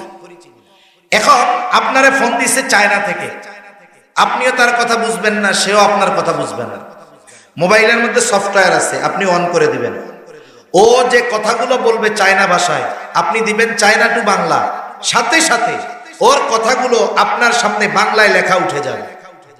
আপনি এবার জবাব দিবেন বাংলা ভাষায়, যেহেতু বাংলায় পড়ছেন বাংলায় জবাব দিবেন। আপনার কথা আবার ওর দেশে গিয়ে চায়না ভাষায় উঠে যাবে। বলেন তো, এই প্রযুক্তি 20 বছর আগে আমরা কেউ কল্পনা করছি? অথচ সারা বিশ্বের মানুষের সাথে কমিউনিকেশন, যোগাযোগ রক্ষা করার এই প্রযুক্তি মানুষের মাথায় ঢেলে দিলেন কে? আরো জোরে বলেন কে? ওই আল্লাহর। তো ওটা সাধারণ ব্যাপার যে আমলনামা পড়ার যোগ্যতা দিবেন, ওটা আল্লাহর একটা সাধারণ একটা জিনিস। ডান হাতে আমলনামা, বাম হাতে আমলনামা সকলে পড়তে পারবে। যে ভালো আমল করেছে সে তো আনন্দিত, আর যে পাপ করেছে অবাক হয়ে বলবে, মালি হাদাল কিতাব লা ইউগাদিরু সগীরাতাও ওয়ালা কাবীরাতান ইল্লা আহসাহা। আমলনামা পড়ে বলবে, মালি হাদাল কিতাব, আইরে এটা কেমন এক আজীব কিতাব, লা ইউগাদিরু সগীরাতান ওয়ালা কাবীরাতান ইল্লা আহসাহা। একটা ছোট গুনাহ বাদ যায় নাই, বড় গুনাহ বাদ যায় নাই, ছোট একটা নেকের কাজও বাদ যায় নাই, বড় কোন নেকের কাজও বাদ যায় নাই। এক কথায় গোটা হায়াতের ক্ষুদ্র থেকে ক্ষুদ্রাতীত, বৃহৎ থেকে বৃহত্তর, ভালো কাজ হোক আর মন্দ কাজ হোক, সব আমলনামার ভিতরে চলে আসবে। আর একজন মানুষ নিজের আমলনামা পড়েই সে বুঝতে পারবে তার ঠিকানা আজকে জান্নাত হবে নাকি জাহান্নাম হবে। সে নিজেই বুঝতে পারবে যে আজকে আমার পরিণতি কি হবে। প্রত্যেকটা প্রাণ তার কর্মের নিকটে আবদ্ধ থাকবে। মুফাসসিরিনে কেরাম বলেন, পরের আয়াতের দ্বারা এটাই বোঝা যায়, যারা বাম হাতে আমলনামা পাবে তারা তাদের কর্মের কারণে জাহান্নামে আবদ্ধ থাকবে। ইল্লা আসহাবাল ইয়ামিন, তবে যারা ডান হাতে আমলনামা পেয়েছে তারা নয়, কারণ ডান হাতে যারা আমলনামা পাবে তাদের ঠিকানা হলো জান্নাত। এইবার বাম হাতে আমলনামা পাওয়া মানুষগুলো জাহান্নামে, ডান হাতে আমলনামা পাওয়া মানুষগুলো জান্নাতে। আমরা আল্লাহর কাছে দোয়া করি কিয়ামতের দিন আল্লাহ তাআলা আমাদেরকে ডান হাতে আমলনামা পাওয়ার মতো আমল এই দুনিয়াতে আল্লাহ করার তৌফিক দান করেন। জবান খুলে বলি আমিন। জান্নাতি জান্নাতে, জাহান্নামী জাহান্নামে। জান্নাতি জান্নাতে যাবার আগ পর্যন্ত এতটা চিন্তিত ভীত থাকবে যে সে কাউকে চিনবে না। হাসরের ময়দানে আমার বাবা, আমার মা, আমার স্ত্রী, আমার সন্তান আমাকে চিনবে না। কেমন অবস্থা হবে? জান্নাতি জান্নাতে যাওয়ার আগে কাউকে চিনবে না। আল্লাহ তাআলা হাসরের ময়দানের চিত্র কোরআনুল কারীমের 30তম পারা সূরা আবাসার মধ্যে আল্লাহ তাআলা তুলে ধরেন। আল্লাহ তাআলা ওই দিনের অবস্থার কথা বর্ণনা করে বলেন, ইয়াউমা ইয়াফিরুল المرء من أخيه وأمه وأبيه وصاحبته وبنيه لكل امرئ منهم يومئذ شأن يغنيه আল্লাহ বলেন কিয়ামতের দিন ভাই ভাইয়ের থেকে পলায়ন করবে, ওয়া উম্মিহি ওয়া আবিহি পিতামাতার থেকে পলায়ন করবে, ওয়া সাহিবাতিহি ওয়া বানিহি স্ত্রী সন্তানদের থেকে পলায়ন করবে। একটা পুরুষকে যদি জিজ্ঞাসা করেন, সে তার গোটা জীবন তার পরিবারকে সুখ স্বাচ্ছন্দ্যে রাখার জন্য পরিশ্রম করে, ব্যয় করে, তার গোটা জীবনের সম্পদ মা বাবা সন্তান স্ত্রী কেন্দ্রিক সে অর্জন করে। অথচ কিয়ামতের দিন এই দুনিয়ায় যেই সন্তানের জন্য রক্ত পানি বানিয়ে ফেললো, গোটা হায়াতটাকে সে পরিশ্রমে ডুবায় রাখলো, কিয়ামতের দিন ওই সন্তান ওই স্ত্রী তাকে চিনবে না। প্রত্যেকের থেকে পলায়ন করবে, সকলেই নিজের একটি বিশেষ চিন্তায় চিন্তিত থাকবে। ওই দিন কেউ কাউরে চিনবে না, কিন্তু জান্নাতে যাওয়ার পরে কেউ কাউকে বলবে না। দুনিয়ায় একদিনও যার সাথে দেখা হয়েছে, হাসরের ময়দানে যদিও কেউকে সে চিনবে না, কিন্তু জান্নাতে গিয়ে দুনিয়ায় একদিন যার সাথে সাক্ষাৎ হয়েছে, ওই লোকটাকেও সে জান্নাতে খুঁজতে থাকবে। এখন বলেন তো, জান্নাতে গিয়ে কি সে সবার পরিচিত সব মানুষগুলোরে খুঁজে পাবে? জোরে বলেন না, পাবে? পাবে না। তাদের মধ্যে জানার ইচ্ছা, দুনিয়ায় আমার এত বন্ধু ছিল, আত্মীয় স্বজন ছিল, কোথায় গেল? তাফসীর ইবনে কাসীরের মধ্যে এসেছে, আল্লাহ তাআলা জান্নাতি আর জাহান্নামীদের মধ্যে দেখা এবং কথাবার্তার ব্যবস্থা আল্লাহ করে দিবে। সুবহানাল্লাহ।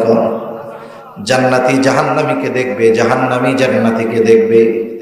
জান্নাতি যখন জাহান্নামের দিকে তাকায় দেখবে, তার অনেক আপনজন, প্রিয়জন, বন্ধু বান্ধব, আত্মীয় স্বজন জাহান্নামের কষ্ট ভোগ করতেছে।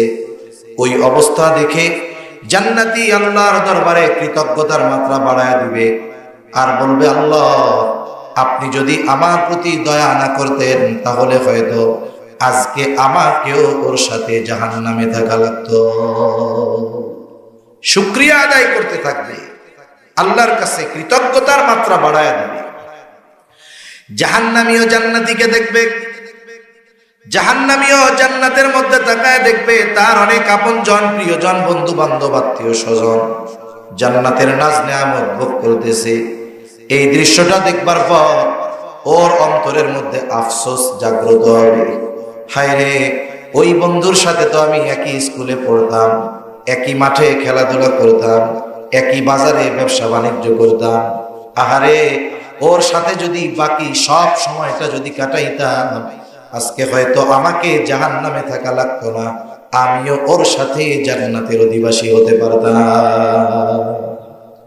দুনিয়ার কিছু মানুষের কিছু কথা, কর্ম, কাজের জন্য সে আফসোস করবে যে দুনিয়া ওই কাজটা যদি করতাম, ওইভাবে যদি চলতাম, তাহলে তো আজকে আমি জান্নাতে থাকতে পারতাম। এই যে আফসোস, এই আফসোস তার কষ্টকে বহুগুণ বাড়িয়ে দেবে। এখন কথা হতে পারে, আফসোস কষ্ট বাড়ায় কেমনে? মানুষ অনেক সময় অনেক কিছু একেবারে কাছে গিয়ে পাওয়ার আশা, কাছে যাইয়া মিস করে, তখন তার আফসোস লাগে না যে আরে একটুর জন্য পাইলাম না। এই যে একটুর জন্য পাইলাম না, এই আফসোসটা জুয়ান কালে যদি হয়, বুড়া কালেও আফসোসটা থাকে, ঠিক কিনা বলেন? স্বাভাবিক। জাহান্নামীরা জাহান্নামের মধ্যে কষ্ট থাকবে দেখে তাদের আফসোসের কারণে কষ্ট আরো বেশি অনুভব হবে। জান্নাতীদের মনে এবার জানতে মন চায়, এরা যে জাহান্নামে গেল, কেন গেল? দুনিয়ায় তো একই সোসাইটিতে বসবাস করতাম, একই সমাজে থাকতাম, একই এলাকায় থাকতাম, এরা জাহান্নামে যাওয়ার কারণ কি? আল্লাহ তাআলা সেই কথাও বলেন, জান্নাতীরা পরস্পর এই বিষয়গুলো আলোচনা করবে। ফি জান্নাতিন ইয়াতাসাআলুনা আনিল মুজরিমিন।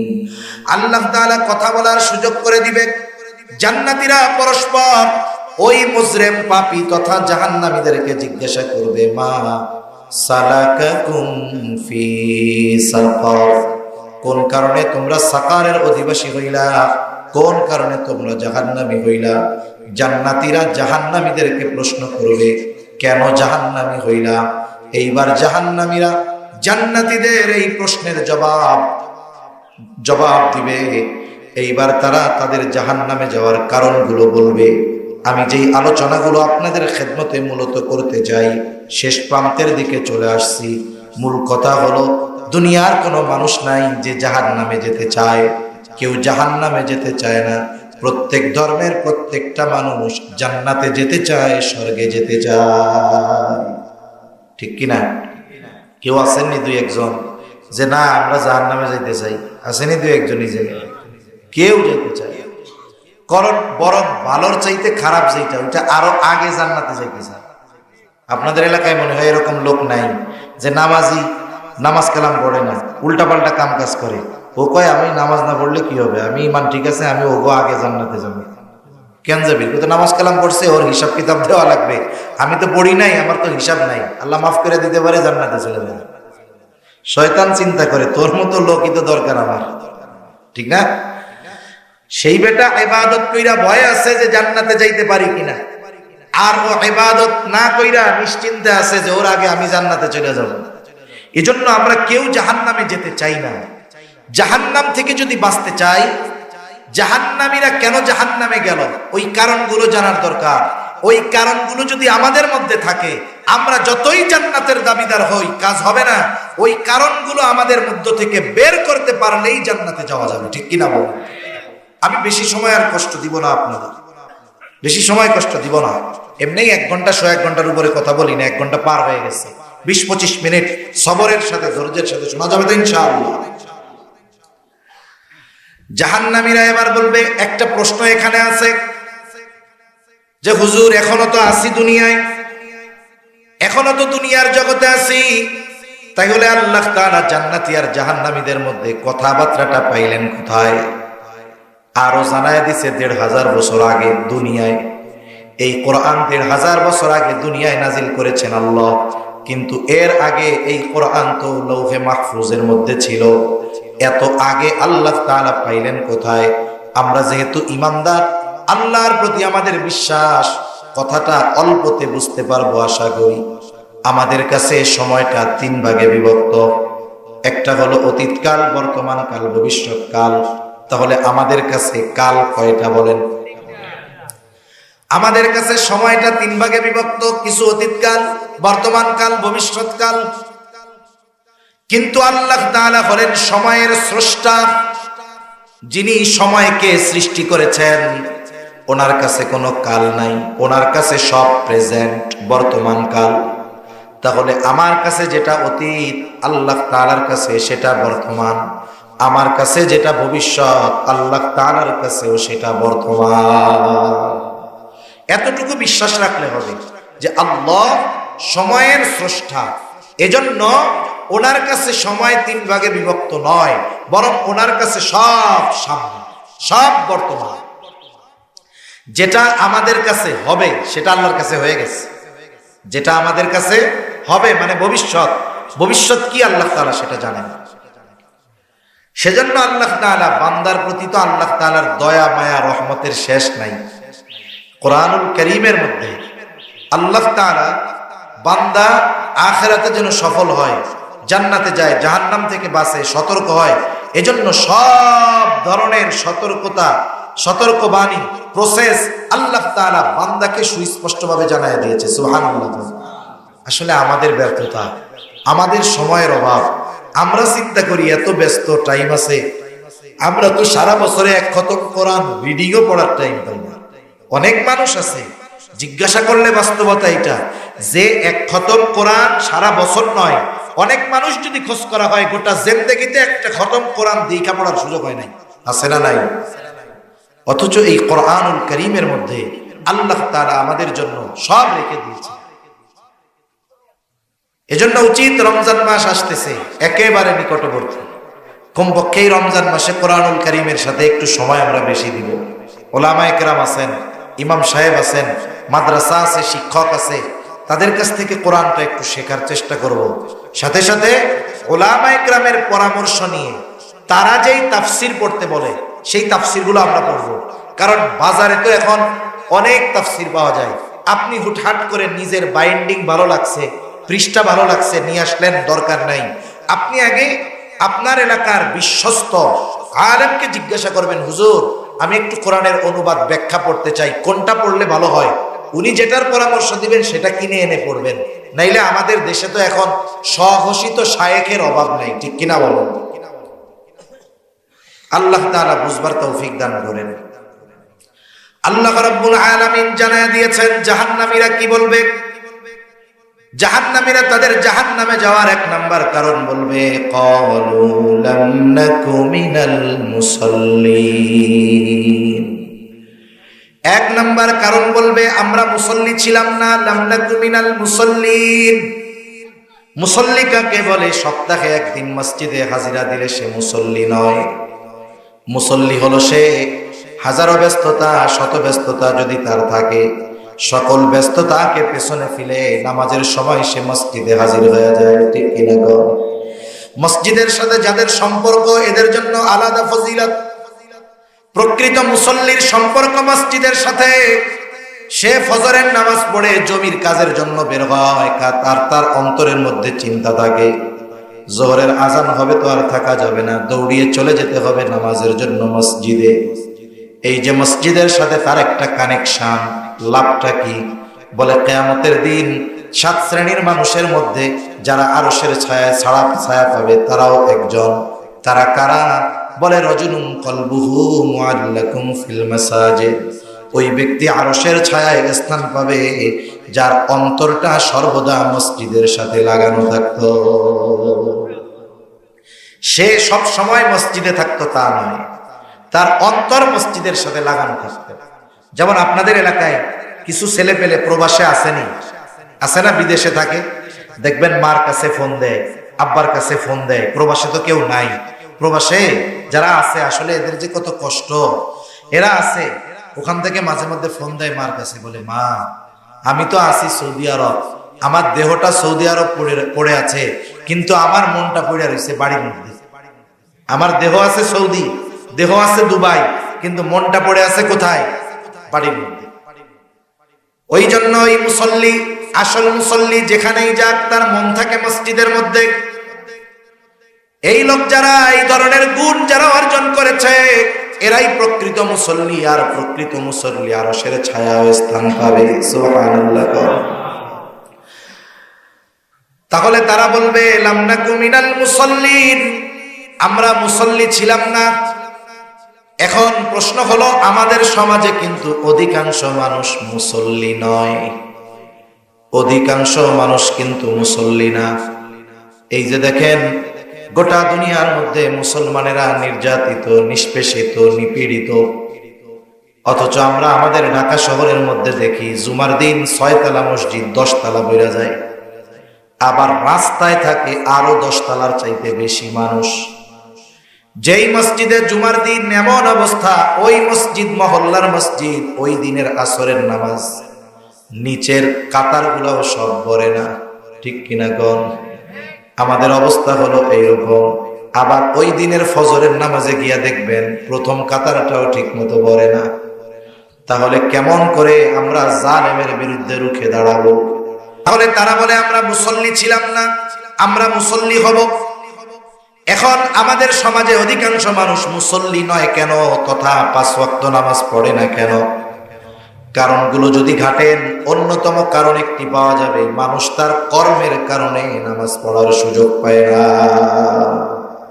কৃষক যে নামাজ পড়ে না, জিজ্ঞাসা করবেন ভাই জমি নিড়ানি দিতে দিতে মাজা শেষ, নামাজ পড়বো কোন সময়?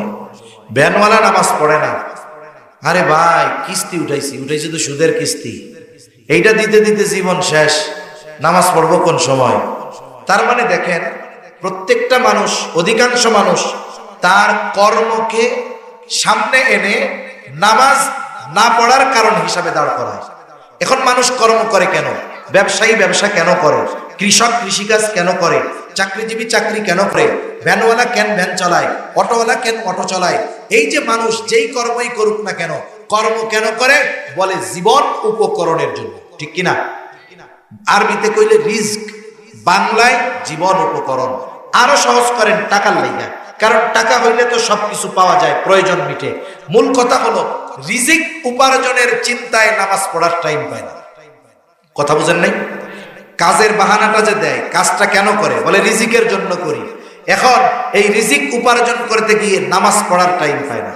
এখন আমি আপনাদের জিজ্ঞাসা করি, একটু জবান খুলে জবাব দিবেন, বলেন তো রিজিকের মালিক কে? আর জোরে কে? রিজিকের মালিক আল্লাহ। এটা আমরা মনে প্রাণে বিশ্বাস করি। আমার কর্ম আমাকে রিজিক দেয় না, বরং রিজিক দেন আল্লাহ।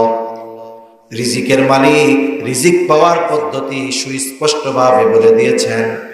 একটা মানুষ শুধু তার কর্মের দ্বারা রিজিক উপার্জন করতে পারে না, বৈধ কর্ম করার সাথে সাথে রাজ্জাকের কথাও তাকে মানতে হয়, শুনতে হয়।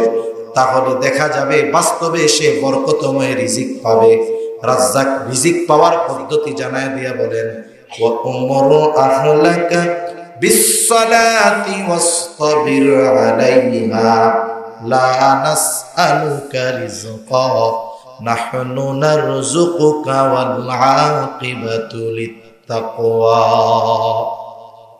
আল্লাহ রাব্বুল আলামিন বলেন, ওয়া'মুর আহলাকা বিস-সালাতি ওয়াসতাবির আলাইহা, তুমি তোমার অধীনস্থ যারা আছে তাদেরকে নামাজের আদেশ দাও। ওয়াসতাবির আলাইহা, তুমিও তার উপরে অটল থাকো। একটু খেয়াল দিয়ে কথাটা শুনবেন। আল্লাহ তাআলা বলতেছে, তোমার অধীনস্থ যারা আছে তাদেরকে নামাজের আদেশ দাও, তুমিও নামাজের উপরে অটল থাকো। তুমি নামাজি, ঘরের মানুষ নামাজি, অর্থাৎ তুমিও মুসল্লি, ঘরের মানুষও মুসল্লি। কি লাভ? আল্লাহ তাআলা বলেন, লা নাসআলুকা রিজকা, বান্দা আমি আল্লাহ তোমার কাছে রিজিক চাই না।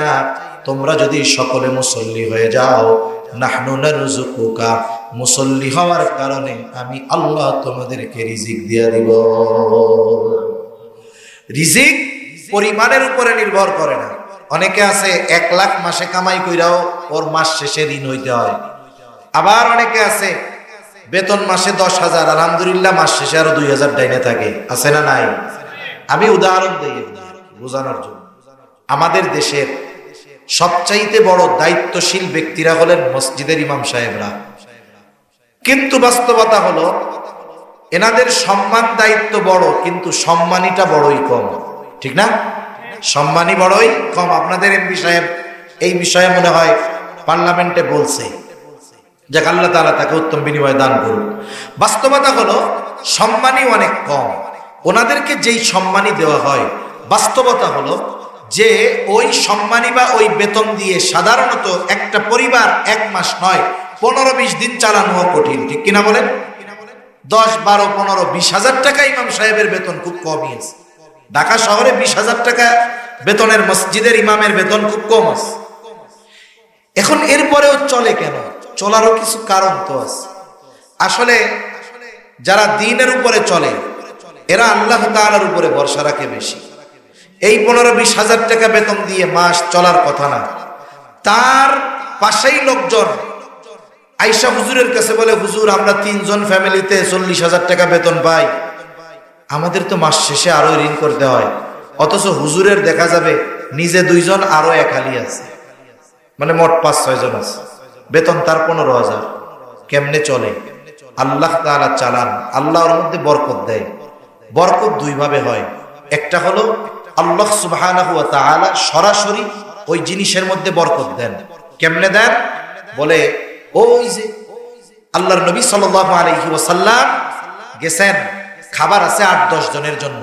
নবীজি বলছেন তরকারিও করবা না, আবার রুটির খামিরাগুলোও ঢেকে রাখবা, যা আছে ভেতরে থাক। নবীজি নিজ হাতে বেড়ে দিচ্ছেন। 10 জনের খাবার প্রায় 1000-এর উপরে মানুষ তৃপ্ত সহকারে খাইছে। সুবহানাল্লাহ। এটা স্বয়ং বস্তুর মধ্যে আল্লাহ বরকত দেয়। আর একটা হলো বস্তুর মধ্যে দেয় না। একজনের দেখবেন যে অনেকে আছে খিদা লাগছে, 15 আইটেম খাইলেও পেট ভরে না। আর একজন আছে এই 3 টাকার 5 টাকার একটা রুটি নিছে, 5 টাকা দিয়ে একটা কলা নিছে, 1 গ্লাস পানি, তার পেট ভরে গেছে। ঠিক কিনা বলেন? বিভিন্ন পদ্ধতিতে আল্লাহ বরকত দেয়। এখন আসলে এই ইমাম সাহেব, উলামায়ে কেরাম যারা আছে, মাদ্রাসার শিক্ষক, বেতন কম, তবে বরকত আসে কেন? কারণ আপনি কোন মাদ্রাসার মসজিদের ইমামের ঘরে বেনামাজি বউ পাবেন না। প্রত্যেকটা ইমামের ঘরের মানুষ নামাজি, তার স্ত্রী নামাজ পড়ে, তার সন্তানেরা নামাজ পড়ে, কন্যা নামাজ পড়ে, মা বাবা নামাজ পড়ে। 2 বছরের ছোট ল্যাংটা বাচ্চা মা বাবা যখন নামাজে যায়, সেও তখন আল্লাহর দরবারে সেজদা দেয়। আল্লাহ তাআলা এই সেজদাগুলো বিফলে দেয় না। এই ঘরের মানুষ সকলে নামাজি হওয়ার কারণে বেতন কম হলেও ওই বেতনের মধ্যে বরকত দিয়ে দেয় কে? এই চিন্তা করে আবার হুজুরকে বেতন কম দেওয়া যাবে না। অনেকে চিন্তা, মানে ঢাকা শহরে এরকম আছে, তো দেখি তো হুজুররা বেতন বাড়াইতে গেলে যদি বলে যে আমার বেতনটা একটু বাড়ান, হায় রে হায়, এক বেতন বাড়ানোর জন্য 15 বার মিটিং করা লাগে। বেতন বাড়াবে কত? 200 টাকা। 15 বার মিটিং করে বেতন বাড়ায় 200 টাকা। হায় রে আফসোস। আবার নিজে এসে হুজুরের কাছে বলে, হুজুর আমরা বুড়া বুড়ি 2 জন এত টাকা পাই বাড়ি ভাড়া, এরপরেও মাস শেষে চলে না। আবার দেখেন লাখ টাকা কামাই করে মাস চলে না, আর হুজুর যখন বেতন বাড়ানোর কথা কয়, আপনাদের আয় হুজুর বরকত আছে। আসলে এই কথা হলো শয়তানি মার্কা কথা, এটা বাস্তব কথা না, এটা শয়তানি মার্কা কথা, বেতন না বাড়ানোর ধান্দা। এজন্য মসজিদের স্ট্রাকচার শুধু বাড়ালে হবে না, ওই মসজিদ যার মাধ্যমে জিন্দা আছে তাকেও যথাযথ সম্মান এবং সম্মানী দিতে হবে, ঠিক কিনা বলেন? তাহলে দেখবেন যারা নামাজি, আল্লাহ তাআলার ওয়াদা, আল্লাহ তাআলা বরকত দিবে, রিজিকের মধ্যে প্রশস্ততা দান করবে। তাহলে দুনিয়ার চিন্তায় মানুষ নামাজ পড়ে না, আর আল্লাহ বলে বান্দা তুমি নামাজি হও, দুনিয়ার চিন্তা আমি আল্লাহ দূর করে দিব। সুবহানাল্লাহ। এই জন্য আমরা মুসল্লি হব। মুসল্লি হলে যেমন জাহান্নাম থেকে বাঁচা যায়, মুসল্লি হলে অনুরূপ ভাবে দুনিয়ায় বরকতময় রিজিক পাওয়া যায় কে? এখন আসেন, আমরা যদি নামাজি হই তাইলে আমাদের দুনিয়ায় লস আছে, আখেরাতে তো লাভ আছে, দুনিয়ায়ও লাভ আছে। আপনি নামাজ শুরু করে দেন, নামাজ শুরু করছে বেনামাজি, শয়তানে কিন্তু ওয়াসওয়াসা বিভিন্ন ভাবে দেয়, শয়তানে কিন্তু বুজুর্গ সাইজাও ধোঁকা দেয়। এখন ও প্রথম নামাজ যখন শুরু করে, তাফসিরে বাইজাবির একটা হাসিয়ার মধ্যে আছে যে মানুষ যখন নতুন নতুন ইবাদত শুরু করে তার মধ্যে একটা রিয়া রিয়া ভাব আসে। রিয়া মানে লোক দেখানো, যে আমি নামাজ পড়তেছি, মানুষ দেখতেছে। এখন এই টাইমে শয়তান এসে একটা ধোঁকা মারে, কিন্তু এসে বলে দেখ ওই ইবাদত করার চাইতে না করা ভালো, যেই ইবাদত মানুষকে দেখানোর জন্য করা হয়। এখন ও চিন্তা করবে কথা তো ঠিক, ইবাদত করতেছি মানুষকে দেখানোর জন্য, তাহলে তো গুনাহ হবে, আল্লাহর জন্য করতে পারতেছি না, তাহলে বাদই দিয়া দিই। এটা কিন্তু শয়তানের একটা ধোঁকা। ইবাদত আল্লাহর জন্য হওয়া পর্যন্ত অপেক্ষা করতে হবে। এখন ওর মনে প্রথম কয়দিন আসবে যে মানুষ দেখুক, এক কাজ মানুষরে আর কয়দিন দেখাবে, ঠিক কিনা কোন? এক কাজ কয়দিন দেখাবে? 1 মাস 1.5 মাস পরে দেখা যাবে কি এখন আর মানুষ দেখতেছে বা না দেখতেছে এতে তার কোনো কিছু যায় আসে না। প্রথমে হইল রিয়া, এরপরে কিছুদিন যদি কন্টিনিউ রাখে, এরপরে যেটা হবে সেটা হবে আদাত, মানে অভ্যাস। কি হবে? অভ্যাস। অনেকে আছে দেখবেন এমনি ফজরের সময় ঘুম ভেঙে গেছে, এটা তার অভ্যাস হয়ে গেছে। এইবার এর উপরে কিছুদিন ইবাদত করতে থাকবে, এটা হবে অভ্যাস। এরপরে এক সময় যদি অবস্থা অটল থাকতে পারে, কন্টিনিউ রাখতে পারে, এরপরে ওইটা প্রকৃত ইবাদতে পরিগণিত হয়ে যাবে। এজন্য সময় তো দেওয়া লাগবে নাকি? আমি কি গাছ লাগাইয়েই কলা গাছে কলা খাইতে পারবো? একটু সময় দিতে হবে না? এরপরেই না কলা আসবে। ইবাদত কন্টিনিউ করতে হবে। একটা সময় দেখবেন ওই ইবাদতটা একমাত্র আল্লাহর জন্যই হবে। সুবহানাল্লাহ। তাহলে ইবাদত করলে দুনিয়ারও লাভ, আখিরাতেরও লাভ। মুসল্লি হলে দুনিয়ারও লাভ, আখিরাতেরও লাভ। তাহলে জাহান্নামীর 1 নম্বর কারণ বলছে আমরা মুসল্লি ছিলাম না, আর আমরা মুসল্লি হব। আমরা কি হব? জবান খুলে বলেন, আরো জোরে বলেন, কি হব? নিজেও হব, ঘরের মানুষগুলোরও মুসল্লি বানাবো। 2 নম্বর কারণ, ওয়ালাম নাকু নুতঈমুল মিসকিন, আমরা মিসকিনদেরকে খানা দিতাম না। খানা খাওয়ানো এটা বড় ফজিলতের কাজ। নবীজি সাল্লাল্লাহু আলাইহি ওয়াসাল্লামের কাছে একজন এসেছে, এসে জিজ্ঞাসা করতেছে আইয়ুল ইসলামি খাইর, ইসলামের মধ্যে সর্বোত্তম আমল কোনটা? নবীজি বলেন তুতঈমুত তাআম ওয়া তাকরাউস সালাম আলা মান আরাফতা ওয়া মান লাম তারিফ, তুমি মানুষকে খানা খাওয়াও, আর পরিচিত অপরিচিত সবাইকে বেশি বেশি সালাম দাও। নবীজি এখানে কোনো ক্লাসিফিকেশন করেন নাই, স্তর বিন্যাস করেন নাই। তুমি যাকেই আল্লাহর জন্য খাওয়াবা, ফজিলত আছে না নাই? আমরা তো কত মানুষ আছি, মানুষকে খাওয়াই, আবার অনেক মানুষ আছে মানুষরে খাওয়ায়, মা বাপরে খাওয়ান দেয় না। আছে না নাই? আছে এরকম মানুষ। খবরদার, এ ধরনের বিষয় খুব লজ্জাজনক। আল্লাহ রাসূল সাল্লাল্লাহু আলাইহি ওয়াসাল্লাম, এই যে রমজান মাস আসতেছে, আল্লাহ রাসূল সাল্লাল্লাহু আলাইহি ওয়াসাল্লাম খুতবা দেওয়ার জন্য উঠবে, বলতেছে আমিন আমিন আমিন, 3 বার আমিন বলছে। কেন বলছে? সাহাবায়ে কেরাম তো জানে না। জিজ্ঞাসা করতেছি, ইয়া রাসূলুল্লাহ 3 বার আমিন কেন বললেন? নবীজি বললেন, এই 3 বার আমিন বলার যে কারণ, তার মধ্যে একটা কারণ, যে তার বৃদ্ধ মা বাবাকে পেল অথবা দুজনের একজনকে পেল, কিন্তু তাদের সন্তুষ্টি অর্জন করতে পারলো না, সন্তুষ্টি অর্জনের মাধ্যমে জান্নাত উপার্জন করতে পারলো না, সে ধ্বংস হোক। দোয়া করছে জিবরাইল আলাইহিস সালাম। কে দোয়া করছে? আর আমিন বলছে রাহমাতুল লিল আলামিন। দোয়া করছে রূহুল আমিন, আর আমিন বলছে রাহমাতুল লিল আলামিন। বলেন তো, এই দোয়া যে কবুল হবে না, এরকম কোনো সন্দেহ আছে নাকি? এ দোয়া কবুল হবে, এ ব্যাপারে কোনো সন্দেহ নাই। এজন্য সাবধান।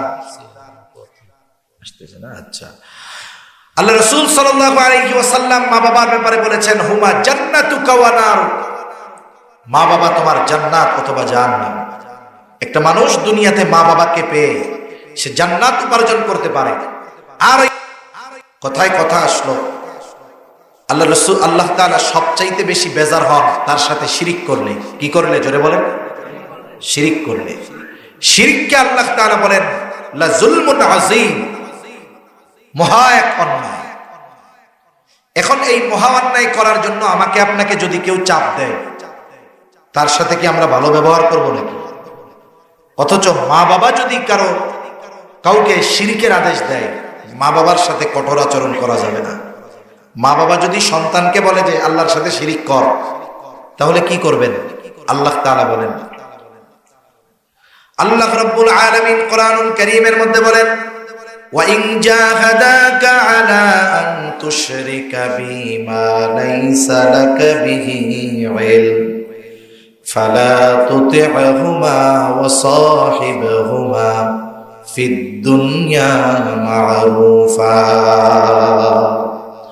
আল্লাহ তাআলা বলেন, তোমার মা বাবা যদি তাদের অজ্ঞতার কারণে আমি আল্লাহর সাথে শিরিক করার জন্য তোমাদেরকে জোর জবরদস্তি করে চাপ দেয়, কি করবা?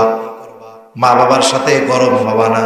আল্লাহর আদেশ ফালা তুতি'হুমা, এই আদেশের আনুগত্য করবা না। তবে এই আদেশ দেওয়ার কারণে মা বাবার সাথে খারাপ আচরণ করবা না, খানা বন্ধ করে দিবা না, চক্ষু গরম করে কথা বলবা না, উঁচু আওয়াজে কথা বলবা না।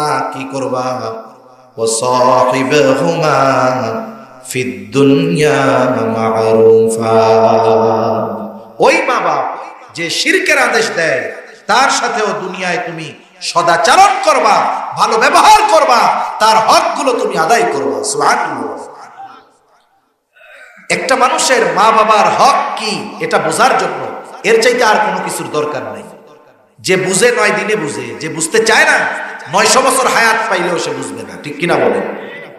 নবীজির কাছে আসমা বিনতে আবি বকর রাদিয়াল্লাহু তাআলা এসে বলতেছি, ইয়া রাসূলুল্লাহ, আমার মা একজন মুশরিকা।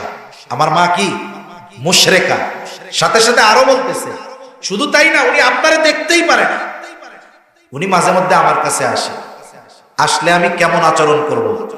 নবীজি বললেন, আসলে তার সাথে সদাচরণ করবা, ভালো ব্যবহার করবা। সুবহানাল্লাহ। আর আমরা দেখি মাঝে মধ্যে প্রায় জায়গায় আমাদের দেশে মা বাপরে নিয়ে গোয়াল ঘরে থাকতে দেয়, নিজে 3 তলা বিল্ডিং বানায়া খুব আরাম হয়েছে, মা বাপকে নিয়ে গোয়াল ঘরে থাকতে দিচ্ছে, মা বাবাকে খাবার দেয় না। এক জায়গায় একদিন একজন দেখাইলো, একটু তরকারি না কি চাইছে, মা না বাপ। আরে নিজ ছেলে যার জন্য গোটা জীবন পানি করে দিয়েছে, হায় হায় লাথি মেরে বলতেছে, খাইলে খা, না খাইলে এখান থেকে যা। আস্তাগফিরুল্লাহ।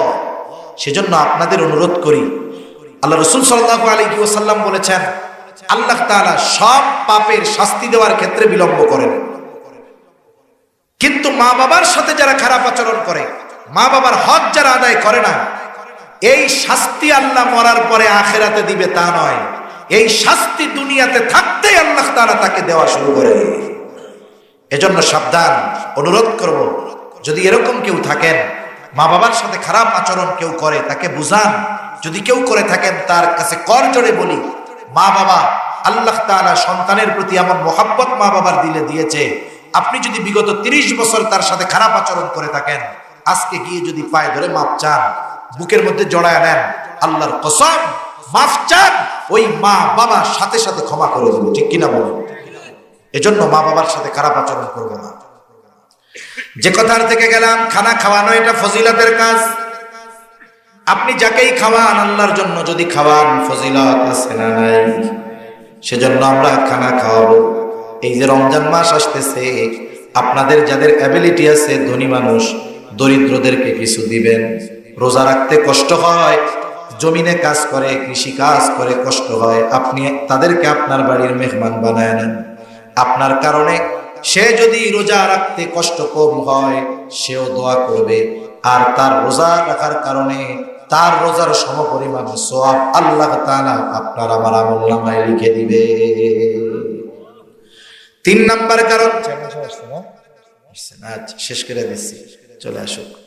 3 নাম্বার, জাহান্নামীরা জাহান্নামে যাওয়ার 3 নাম্বার কারণ কি? ওয়াকুন্না নাখুযু মা'আল খায়িদিন। অনর্থক অহেতুক কথাবার্তায় যারা লিপ্ত থাকতো তাদের সাথেও আমরা গিয়া থাকতাম। আমাদের দেশের অধিকাংশ চায়ের দোকান অনর্থক একটা মজলিস। ঠিক কিনা বলেন? দুনিয়ার 2টা মজলিসে বসবো।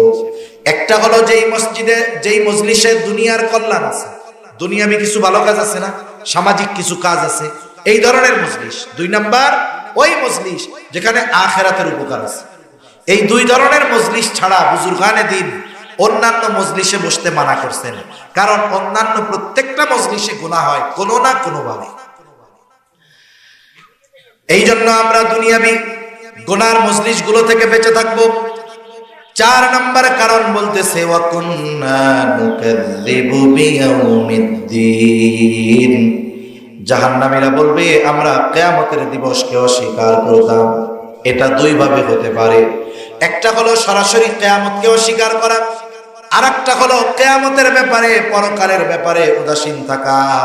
কেউ যদি কিয়ামতকে অস্বীকার করে, নিঃসন্দেহে সে বেঈমান, কোনো সন্দেহ নাই। আবার কেউ যদি কিয়ামতের ব্যাপারে উদাসীন থাকে, এই উদাসীনতার কারণে যদি আল্লাহ তাআলার আদেশ নিষেধ মেনে না চলে, তাকেও দীর্ঘকাল জাহান্নামের মধ্যে অবস্থান করতে হবে। এইবার এই 4টি কারণ জাহান্নামীরা জাহান্নামে যাওয়ার কারণ হিসাবে বলল। তারা মুসল্লি নয়, আমরা মুসল্লি হব। তারা মিসকিন অসহায় দরিদ্র মানুষকে খাওয়া দেয় না, আমরা খাবার দিব। তারা অনর্থক মজলিসে সময় ব্যয় করে, আমরা দ্বীনি মজলিসে সময় ব্যয় করব। তারা আখিরাতের ব্যাপারে উদাসীন অবিশ্বাসী, আমরা আখিরাতের ব্যাপারে দৃঢ় বিশ্বাসী হব। এবার তারা বলতেছে, হাত্তা আতানাল ইয়াকিন। একটা সময় দৃঢ় সত্যের আগমন ঘটলো, মৃত্যু চলে আসলো, মারা গেলাম, তাওবা করতে পারলাম না, ঠিকানা হয়ে গেল জাহান্নাম। আর আল্লাহ তাআলাও বলেন, ফামা তানফাউহুম শাফাআতুশ শাফিঈন। আল্লাহ তাআলা বলেন, এই যে 4 কারণ নিয়ে যারা জাহান্নামে গেল, আল্লাহ তাদের ব্যাপারে কি বলতেছেন? যে কোন সুপারিশকারীর সুপারিশ তাদের জন্য গ্রহণ করা হবে না। সেজন্য সম্মানিত উপস্থিতি, এই যে সুন্দর একটা আয়োজন, এখান থেকে আমরা কিছু কথা শুনলাম। এত ব্যয় করে এত সুন্দর আয়োজন, যদি আমরা আমাদের জীবনের সাথে কথাগুলোকে আমলে পরিণত না করি, তাহলে ক্ষতিটা আমাদের জন্য। ঠিক কিনা বলেন? এজন্য আজকে থেকে, এখন থেকে আমাদের প্রতিশ্রুতি হবে এটা, শত ব্যস্ততা থাক, আমরা কখনো নামাজ ছাড়বো। 2 নাম্বার, আমার কাছে যদি কেউ খাবার চায়, আমার অ্যাবিলিটি থাকলে আমি দিব, না দিতে পারলে তাকে উত্তম ব্যবহারের দ্বারা ফিরিয়ে দিব। আমার কাছে নাই, আমি আমার বন্ধু পরিচিত জনকে বলবো, তুমি একটু দাও, 10টা টাকা দিয়ে একটা রুটি কলা কিনা দাও। কি হলো?